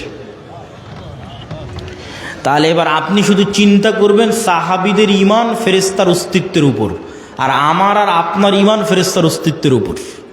ঈমান বিল গায়বে ইয়াকিন, যেটা আমাদের বক্তব্যের মূল বিষয়বস্তু, যার এক পয়েন্টে আমরা আছি ঈমান বিল মালায়েকা, ফেরেশতার উপর ইয়াকিন, ফেরেশতার অস্তিত্বের উপর ইয়াকিন। তো এইগুলো কি শুধু হাদিসে এসেছে? না। আচ্ছা, এগুলো কি শুধু হাদিসে এসেছে? না, স্বয়ং আল্লাহ সুবহানাহু ওয়া তাআলা কোরআন মাজিদে বলতেছে। আল্লাহ সুবহানাহু ওয়া তাআলা কোরআন মাজিদে মুসলমানদের বিভিন্ন যুদ্ধে ফেরেশতা অবতীর্ণ করার কথা ৫-৬ আয়াতে বলেছে। ইস্তাস্তাগীসুনা রাব্বাকুম ফাস্তাজাবা লাকুম আন্নী মুমিদ্দুকুম বিআলফিম মিনাল মালাইকাতি মুরদিফিন, তোমরা আল্লাহর কাছে বিপদে পড়ে সাহায্য চেয়েছিলে, আমি আল্লাহ আসমান থেকে তোমাদের পক্ষে ১,০০০ ফেরেশতা অবতীর্ণ করেছি। আর এক আয়াতে আল্লাহ সুবহানাহু ওয়া তাআলা বলছেন, ইস্তাকুলু লিল মুমিনিনা আলাই ইয়াকফিয়াকুম আন ইউমিদ্দাকুম রাব্বুকুম বিসালাসাতি আলাফিম মিনাল মালাইকা, তোমাদের জন্য কি যথেষ্ট নয় যে আল্লাহ আসমান থেকে ৩,০০০ ফেরেশতা অবতীর্ণ করেছে? যদি প্রয়োজন হয় আল্লাহ ৫,০০০ ফেরেশতা আসমান থেকে অবতীর্ণ করবেন। সম্মানিত উপস্থিতি, তাহলে ফেরেশতারা আল্লাহর নবীর পক্ষ হয়ে যুদ্ধে অংশগ্রহণ করেছে, আর সেই ফেরেশতাদের সাহাবীরা দেখেছে, সেই ফেরেশতাদের অস্তিত্বের প্রভাব সাহাবীরা দেখেছে। আবু সাঈদ খুদরি রাদিয়াল্লাহু তাআলা আনহু থেকে বর্ণিত, তিনি বলেন, উসাইদ বিন হুযাইর নামে এক সাহাবী তার কৃষি কাজের জায়গায় রাতের বেলা কোরআন তেলাওয়াত শুরু করেছে। কোরআন নূর, কোরআন তেলাওয়াত শুরু করেছে। তো তার ঘোড়া লাফালাফি করতেছে কোরআন তেলাওয়াত শুনে, উনি কোরআন তেলাওয়াত থামিয়ে দিয়েছেন, আবার শুরু করলেন, আবার ঘোড়া লাফালাফি করলো। ৩ বার এরকম হওয়ার পর আর কোরআন তেলাওয়াতই করলেন না। আল্লাহর নবীকে এসে ঘটনা শোনালে আল্লাহর নবী বললেন, তিলকাল মালাইকাতু দানাত লি সাউতিক, ও সাইদ, তোমার কোরআন তেলাওয়াতের আওয়াজে আল্লাহর ফেরেশতারা সব ওখানে নিকটবর্তী হয়ে গেছিল, যেই ফেরেশতাদের দেখে ঘোড়া লাফালাফি করতেছে। তুমি যদি সকাল পর্যন্ত তেলাওয়াত অব্যাহত রাখতে, মানুষেরও ফেরেশতাকে দেখে নিত। মানুষের ফেরেশতাকে দেখা অস্বাভাবিক কিছু নয়, যেটা আমরা শুরুতেই 2টা দলিল দিয়ে নিয়েছি যে মানুষ ফেরেশতাকে দেখতে পারে। সম্মানিত উপস্থিতি, তাহলে ফেরেশতারা অস্তিত্বশীল, ফেরেশতারা বিরাজমান, এবং কিয়ামতের পূর্ব মুহূর্তেও মানুষ ফেরেশতা দেখবে। মানুষের যদি ঈমান বিল গায়ব নাও থাকে তবুও দেখবে। ঈসা আলাইহিস সালাতু ওয়াস সালাম যখন নেমে আসবে তখন 2 ফেরেশতার কাঁধে নেমে আসবে। দাজ্জাল যখন মক্কা এবং মদিনায় প্রবেশ করবে তখন ফেরেশতারা উন্মুক্ত তরবারি হাতে থাকবে। তো এই আলোচনা থেকে আমাদের শিক্ষা কি? এই আলোচনা থেকে আমাদের শিক্ষা হচ্ছে যে পৃথিবীতে মানুষ 2 ধরনের, হয় শয়তানের গোলাম, শয়তানের বন্ধু, আর না হলে আল্লাহর গোলাম, আল্লাহর ফেরেশতার বন্ধু। এখন আপনি নিজেকে খুঁজে নিতে পারেন যে আপনি কোন কাতারে, আপনি শয়তানের গোলাম, শয়তানের বন্ধু, না আল্লাহর গোলাম, ফেরেশতার বন্ধু। দেখেন রাসূল সাল্লাল্লাহু আলাইহি পরীক্ষা যে আপনি শয়তানের সাথে না ফেরেশতার সাথে। রাসূল সাল্লাল্লাহু আলাইহি ওয়াসাল্লাম বলছেন যে জিবরাইল আমাকে মিসওয়াক করতে বলছে, তো মিসওয়াক করতে করতে আমার দাঁতের মাড়ির গোস্ত পর্যন্ত ছিলে গেছে। কেন মিসওয়াক করতে বলছে? আমার মুখের গন্ধে জিবরাইলের কষ্ট হয়। তো আল্লাহর নবীর পবিত্র মুখের গন্ধে জিবরাইলের কষ্ট হয়, তাই বারবার মিসওয়াক করতে বলছে। আর আপনার আটমল শিবগঞ্জের যে মানুষ রাত দিন বিড়ি সিগারেট খাচ্ছে, ওর কাছে ফেরেশতা আছে না শয়তান আছে? একটু জোরে বলেন, কে আছে? শয়তান আছে। সে শয়তানের বন্ধু, সে শয়তানের গোলাম।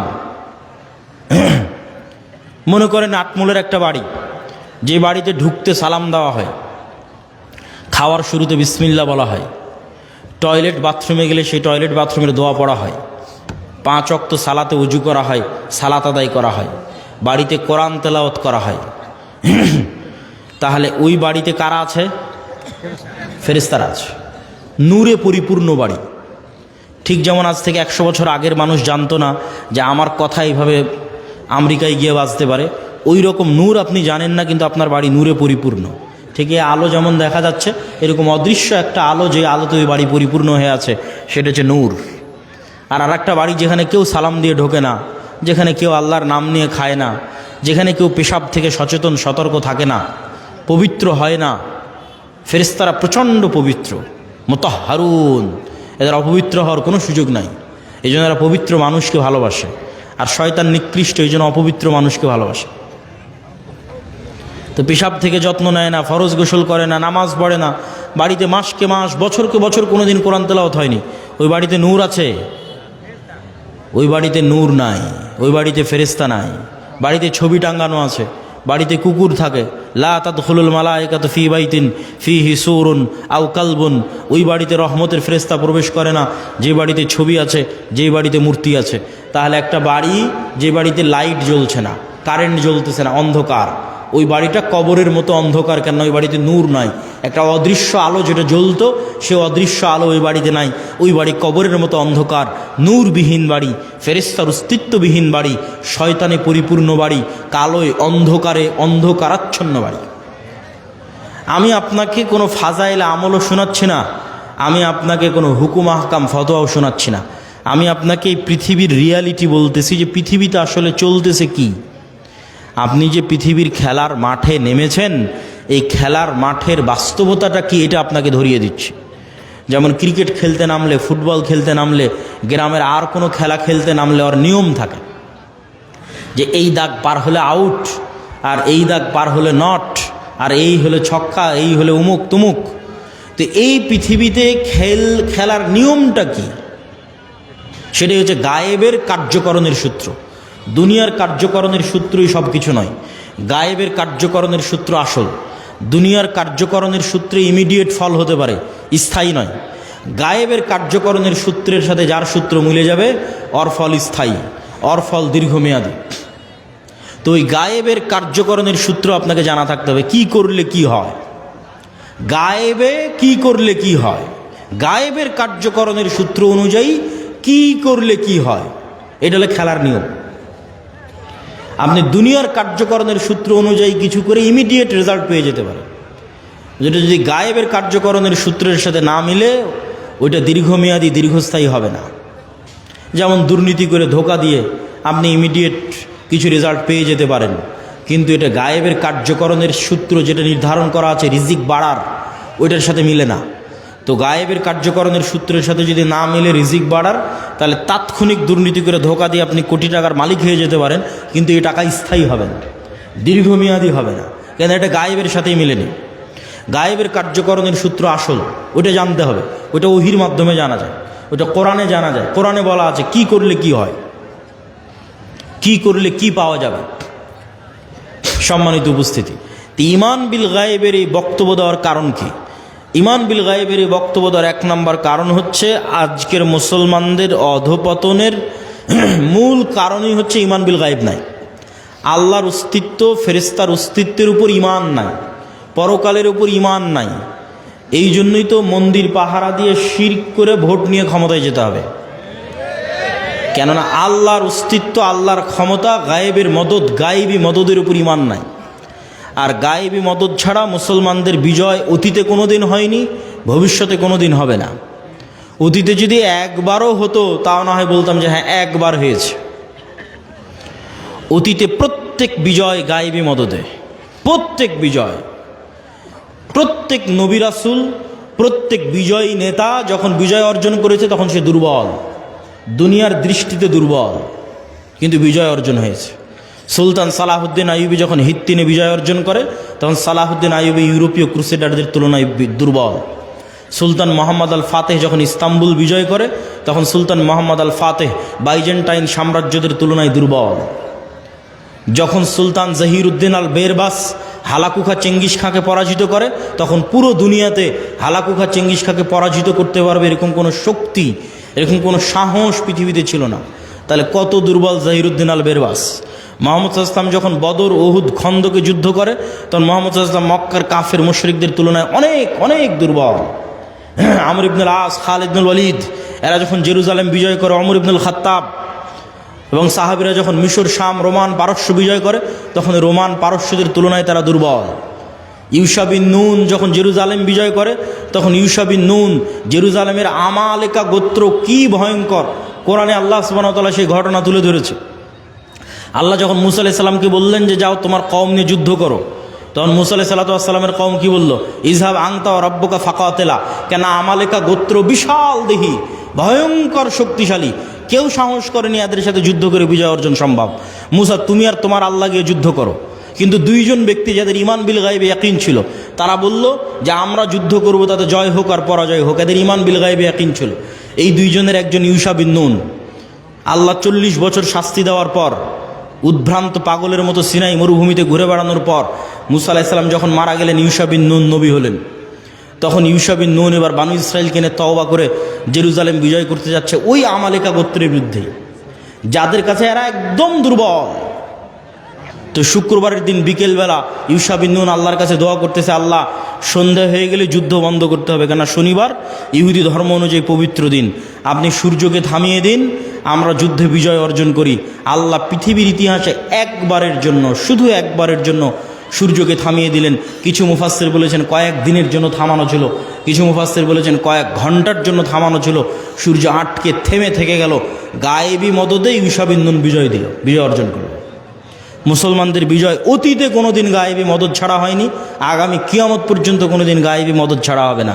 এই জন্য গায়েবী মদদে বিশ্বাস লাগবে, ঈমান বিল গায়েবে ইয়াকিন লাগবে। আর ঈমান বিল গায়েবে ইয়াকিন না থাকার জন্য মুসলমান মুনাফিকে পরিণত হয়ে গেছে। আজকের মুসলমানেরা মুনাফিক অধিকাংশ। লাম্মা ইয়াদখুলুল ঈমান ফি কুলুবিহিম, তাদের কালবে ঈমান প্রবেশ করেনি। কেন? লা ঈমান আল ঈমান লা আমানাত লাহু। এক কালবে ঈমানের নূর আর মিথ্যার অন্ধকার একসাথে থাকতে পারে না। অথচ গত 16 বছর কত ওসি, ডিসি, এসপি, মন্ত্রী, মিনিস্টার, আজকে এখনও কত সাব রেজিস্ট্রার ইসিল্যান্ড লক্ষ লক্ষ টাকা দিয়ে ওমরা করে আসতেছে, কত জালসা মসজিদ মাদ্রাসার কমিটির মেম্বার, অথচ ওর পদে যখন বসে তখন ঘুষখোর। তাহলে লাম্মা ইয়াদখুলুল ঈমান ফি কুলুবিহিম, অন্তরে ঈমান প্রবেশ করেন, ঈমান বিল গায়েব নাই, বাহ্যিক ইসলাম নিয়ে মানুষকে ধোঁকা দিচ্ছে। অথচ আবু সুফিয়ান কোনোদিন মিথ্যা বলেনি, মুহাম্মদ সাল্লাল্লাহু আলাইহি ওয়াসাল্লামের বিরুদ্ধে মিথ্যা বলেনি। আবু তালেব কাফের হতে পারে, আবু লাহাব কাফের হতে পারে, মিথ্যুক, দুর্নীতিবাজ, ধোঁকাবাজ নয়। এই জন্য আবু তালেব নিজে ইসলাম গ্রহণ না করলেও আবু তালেবের ছেলে আলী যখন ইসলাম গ্রহণ করেছে তখন মহানেতা। কেন? নেতাই তৈরি হয় সত্যবাদিতা, আমানতদারিতা, ন্যায়পরায়ণতার উপর। আর মুসলমানদের মধ্যে নেতা তৈরি হওয়া বন্ধ হয়ে গেছে। কেন? মুসলমানেরা সত্যবাদী, আমানতদার থাকতেই পারছে না, নেতা কিভাবে তৈরি হবে? আর এই নেতা যেন আর কোনোদিন তৈরি না হতে পারে, এই জন্য দুইটা পদ্ধতি মুসলমানদের উপর চাপিয়ে দেওয়া আছে। একটা হচ্ছে গণতন্ত্রের কালচার, আর একটা হচ্ছে সুদী অর্থনীতি। গণতন্ত্র এমন এক কালচার যেখানে এক দল আর এক দলের বিরুদ্ধে মিথ্যা তো বলবেই। এই শিবগঞ্জ আসনে এরকম যত আসন আছে, একই আসনের 6-7 জন 10 জন মনোনয়ন প্রার্থী একজন আরেকজনের বিরুদ্ধে মিথ্যা বলতেছে। তাহলে নেতৃত্বই তৈরি হবে না সত্যবাদিতা, আমানতদারিতা ছাড়া। আর এখানে গণতন্ত্রের নেতৃত্ব শুরুই হচ্ছে কি দিয়ে বলেন তো? মিথ্যা এবং দুর্নীতি দিয়ে।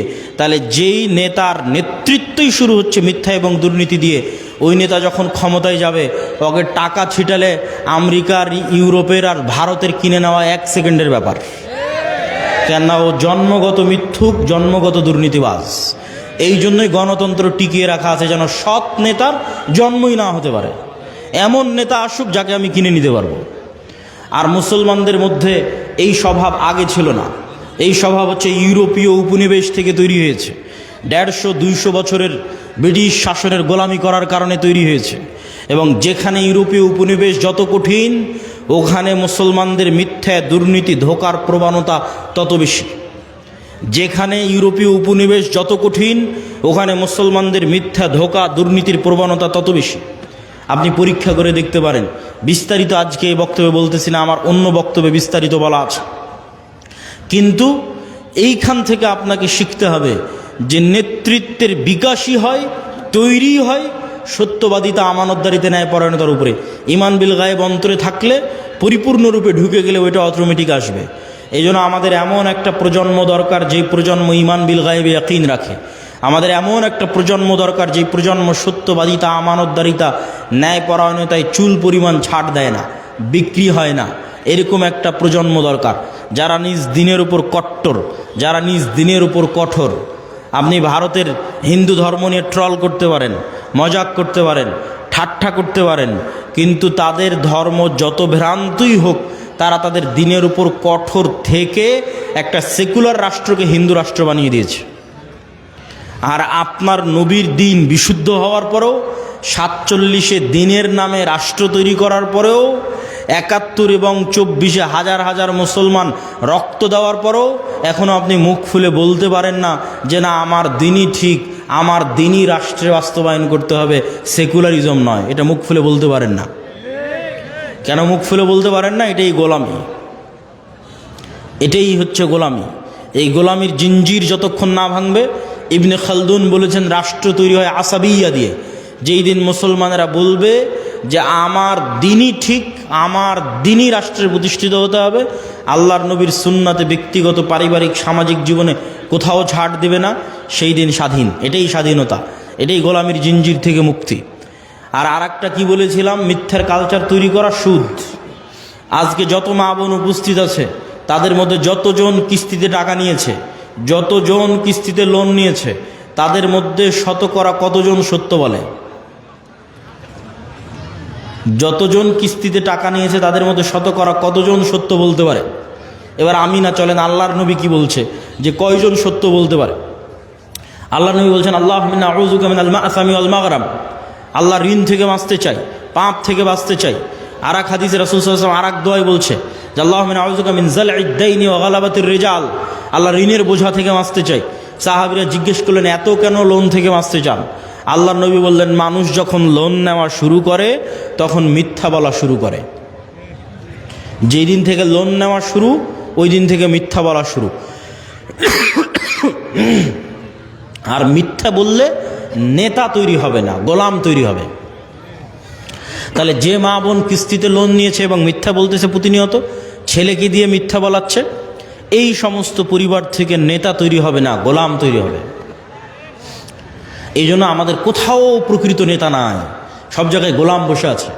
কেননা মিথ্যুক মানেই গোলাম, দুর্নীতিবাজ মানেই গোলাম। এ আর একজনের কাছে টাকার কাছে বিক্রি হয়ে যাবে, গোলাম। সম্মানিত উপস্থিতি, বক্তব্যের শেষে গুরুত্বপূর্ণ কয়েকটা কথা।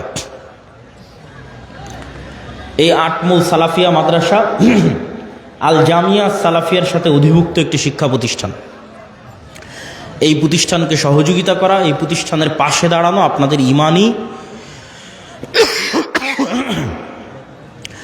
ইমানি নৈতিক গুরুত্বপূর্ণ দায়িত্ব। আমি জানি না যে এখন কেউ ভিতরে যাবে কি না, যদি গিয়ে থাকে তাহলে আপনারা তাদেরকে সহযোগিতার হাত বাড়িয়ে দিবেন, অথবা না গিয়ে থাকলে আমি যাওয়ার জন্য উদাত্ত আহ্বান জানাচ্ছি। তবে জামিয়া সালাফিয়ার সাথে আর দাওয়া ইলাল্লাহর সাথে আপনাদের স্থায়ী সম্পর্কের খুব প্রয়োজন। এই একদিনের সম্পর্ক, যে বছরে একদিন আসলাম, বক্তব্য দিলাম, চলে গেলাম, এই সম্পর্কের কোনো দাম নাই। কেননা এই 1 ঘন্টা বক্তব্য দিয়ে, 1.5 ঘন্টা বক্তব্য দিয়ে আমি আপনাকে না 2টা কোরআনের আয়াত শিখাতে পারলাম, না 2টা সূরা শিখাতে পারলাম। কিন্তু যদি দাওয়া ইলাল্লাহর মাধ্যমে আপনার অঞ্চলে 10টা মক্তব চলে, তো ওই মক্তবে আপনার গ্রামের বাচ্চারা 2টা দোয়া শিখবে, 2টা কোরআনের আয়াত শিখবে, সেটাই আমরা সাদাকায়ে জারিয়া হিসেবে পাবো। এটাই সম্পদ। এখন পর্যন্ত প্রায় 7 শতাধিক মক্তব আর দাওয়া ইলাল্লাহর মাধ্যমে ট্রেনিং প্রাপ্ত শিক্ষক দিয়ে চলতেছে, যাদের ট্রেনিংয়ে কোনো টাকা পয়সা, যাতায়াত খরচ, থাকা খাওয়া সব দাওয়া ইলাল্লাহ জামিয়া সালাফিয়ার। তাহলে এই স্থায়ী সম্পর্ক আপনাদের দরকার। আর একটা স্থায়ী সম্পর্ক হচ্ছে মাসিক আল ইতিসাম। প্রতি মাসে আমি নিজে মাসিক আল ইতিসামে 3টা লেখা লিখি, সম্পাদকীয় লিখি। একটা মিন্নাতুল বাড়ি লিখি, একটা স্বাভাবিক প্রবন্ধ লিখি, তো প্রতি মাসে আপনার কাছে মাসিক আল ইতিসাম যাওয়া মানে প্রতি মাসে আমার কথা আপনার কাছে যাচ্ছে। এই জন্য আজকে যত মানুষ উপস্থিত হয়েছেন সবার প্রতি আহ্বান থাকবে যে কিছুই যদি না নিতে পারেন, আপনার এক বেলার সকালের চায়ের নাস্তার চেয়েও দাম কম মাসিক আল ইতিসামের। তো মাসিক আল ইতিসাম নেওয়ার আপনাদের প্রতি উদাত্ত আহ্বান থাকছে। আর সর্বশেষে যে বই পুস্তকগুলো আমরা প্রকাশ করি, যেমন আজকে যে বই থেকে দার্স দিচ্ছিলাম, এটা আমারই লেখা বই, আল্লাহর পথে যাত্রা। এটা অনেক অল্প কপি আছে, যাওয়ার সময় খোঁজ করতে পারেন। গেটে গাড়িতে থাকতে পারে, অথবা টেবিলে অথবা স্টেজে থাকতে পারে। ছেলেপেলেরা আছে, একটু বলে দিলে। হ্যাঁ, কই আপনার ছেলেপেলেদের পাঠান, ভিতরে আছে, আপনি একটু বলে দিন। জি জি জি, ছাত্ররা যারা তোমরা ঢুকবা তারা ঢুকে যাও, এবং আপনারা তাদের প্রতি সহযোগিতার হাত বাড়িয়ে দেবেন। তো জামিয়া সালাফে এবং দাওয়া ইলাল্লাহর সাথে আপনাদের স্থায়ী সম্পর্কের জন্য মাসিক আল ইতিসাম আমাদের প্রকাশিত বই। যেমন আজকে আরেকটা নতুন বই থাকতে পারে ফতোয়ার উপর, প্রায় 1000 ফতোয়া, অজু, হায়েজ, নেফাস, তায়াম্মুম, সালাত, এগুলোর উপর প্রায় 1000 প্রশ্ন, যেগুলো শাইখ আব্দুর রাজ্জাক বিন ইউসুফের তত্ত্বাবধানে এবং সম্পাদনায় একত্রিত করা হয়েছে। এই ফতোয়ার বইটাও থাকতে পারে। আব্দুর রহিমেরও একটা নতুন বই আছে, রাসূল সাল্লাল্লাহু আলাইহি ওয়াসাল্লাম দেখতে কেমন ছিলেন, শাইখ আব্দুর রাজ্জাক বিন ইউসুফের উপদেশ, যেটাতে তার সব বক্তব্য আছে। এই দিন পড়ার দিন, জ্ঞানের দিন। যত পড়বেন তত নূর তৈরি হবে, তত জ্ঞান অর্জন হবে, তত আপনার সত্যের পথে চলা সহজ হবে। সম্মানিত উপস্থিতি, এবং সর্বশেষ সুদের বিরুদ্ধে যুদ্ধ, কর্জে হাসানা। আমরা মুসলিম বাইতুল মাল নামে কর্জে হাসানা চালু করেছি, যেখানে ইতিমধ্যে প্রায় 30 জনের কাছাকাছি আমরা কর্জে হাসানা দিয়েছি পরীক্ষামূলক। আর কর্জে হাসানা প্রজেক্টে আমরা কোনো দান সংগ্রহ করি না। মানুষ তাদের বিভিন্ন ব্যাংক ব্যালেন্সে, বিকাশে, নগদে যে টাকা ফেলে রেখেছে, আমরা চাই যে সেটাই তারা মুসলিম বাইতুল মালে জমা রাখুক, যখন দরকার ফেরত নিয়ে নেবে। ওইটারই অল্প অংশ আমরা ধীরে ধীরে ধীরে ধীরে মানুষদের মধ্যে কর্জে হাসানা হিসেবে দিতে থাকব, আবার মানুষদের কাছ থেকে আদায় করতে থাকব। এই প্রজেক্ট যদি একবার সাকসেসফুল হয়ে যায়, 90-95%-এরও যদি বেশি রিটার্ন থাকে, তাহলে এটা বাংলাদেশের ইতিহাসে এক যুগান্তকারী, এক ব্যতিক্রম পদক্ষেপ হতে পারে। সুদের বিরুদ্ধে যুদ্ধ করতেই হবে। আল্লাহ সুবহানাহু ওয়া তাআলা আমাদেরকে ঈমান বিল গায়বে ইয়াকিন রাখার, সত্যবাদিতা, আমানতদারিতা, ন্যায়পরায়ণতার উপর অটল থাকার মাধ্যমে আমাদের মধ্যে নেতৃত্বের বিকাশ তৈরি করে দিয়ে, আমলে সলেহের মাধ্যমে আল্লাহর সাহায্য দুনিয়াতে টেনে নিয়ে এসে, আমলে সলেহ আসমানি সাহায্য আসমান থেকে দুনিয়াতে টেনে নিয়ে আসতে পারে। আসমান থেকে দুনিয়াতে সাহায্য টেনে নিয়ে আসার সবচেয়ে বড় মাধ্যম একটা হচ্ছে সালাত, তারপরে তার চেয়ে সবচেয়ে বড় মাধ্যম রাতের সালাত, এই রকমই কাছাকাছি বড় মাধ্যম জিকির, সকাল সন্ধ্যার জিকির। সকাল সন্ধ্যার জিকির, বিল গুদুওয়ি ওয়াল আসাল বুকরাতা ওয়া আসিলা, এগুলো আমলে সলেহ, যা দিয়ে আসমান থেকে গায়েবী মদদ টেনে নিয়ে আসা যায়। আল্লাহ সুবহানাহু ওয়া তাআলা আমাদের এগুলোর মাধ্যমে মুসলমানদের চূড়ান্ত বিজয় অর্জনের তৌফিক দান করুক। আল্লাহুম্মা আমিন।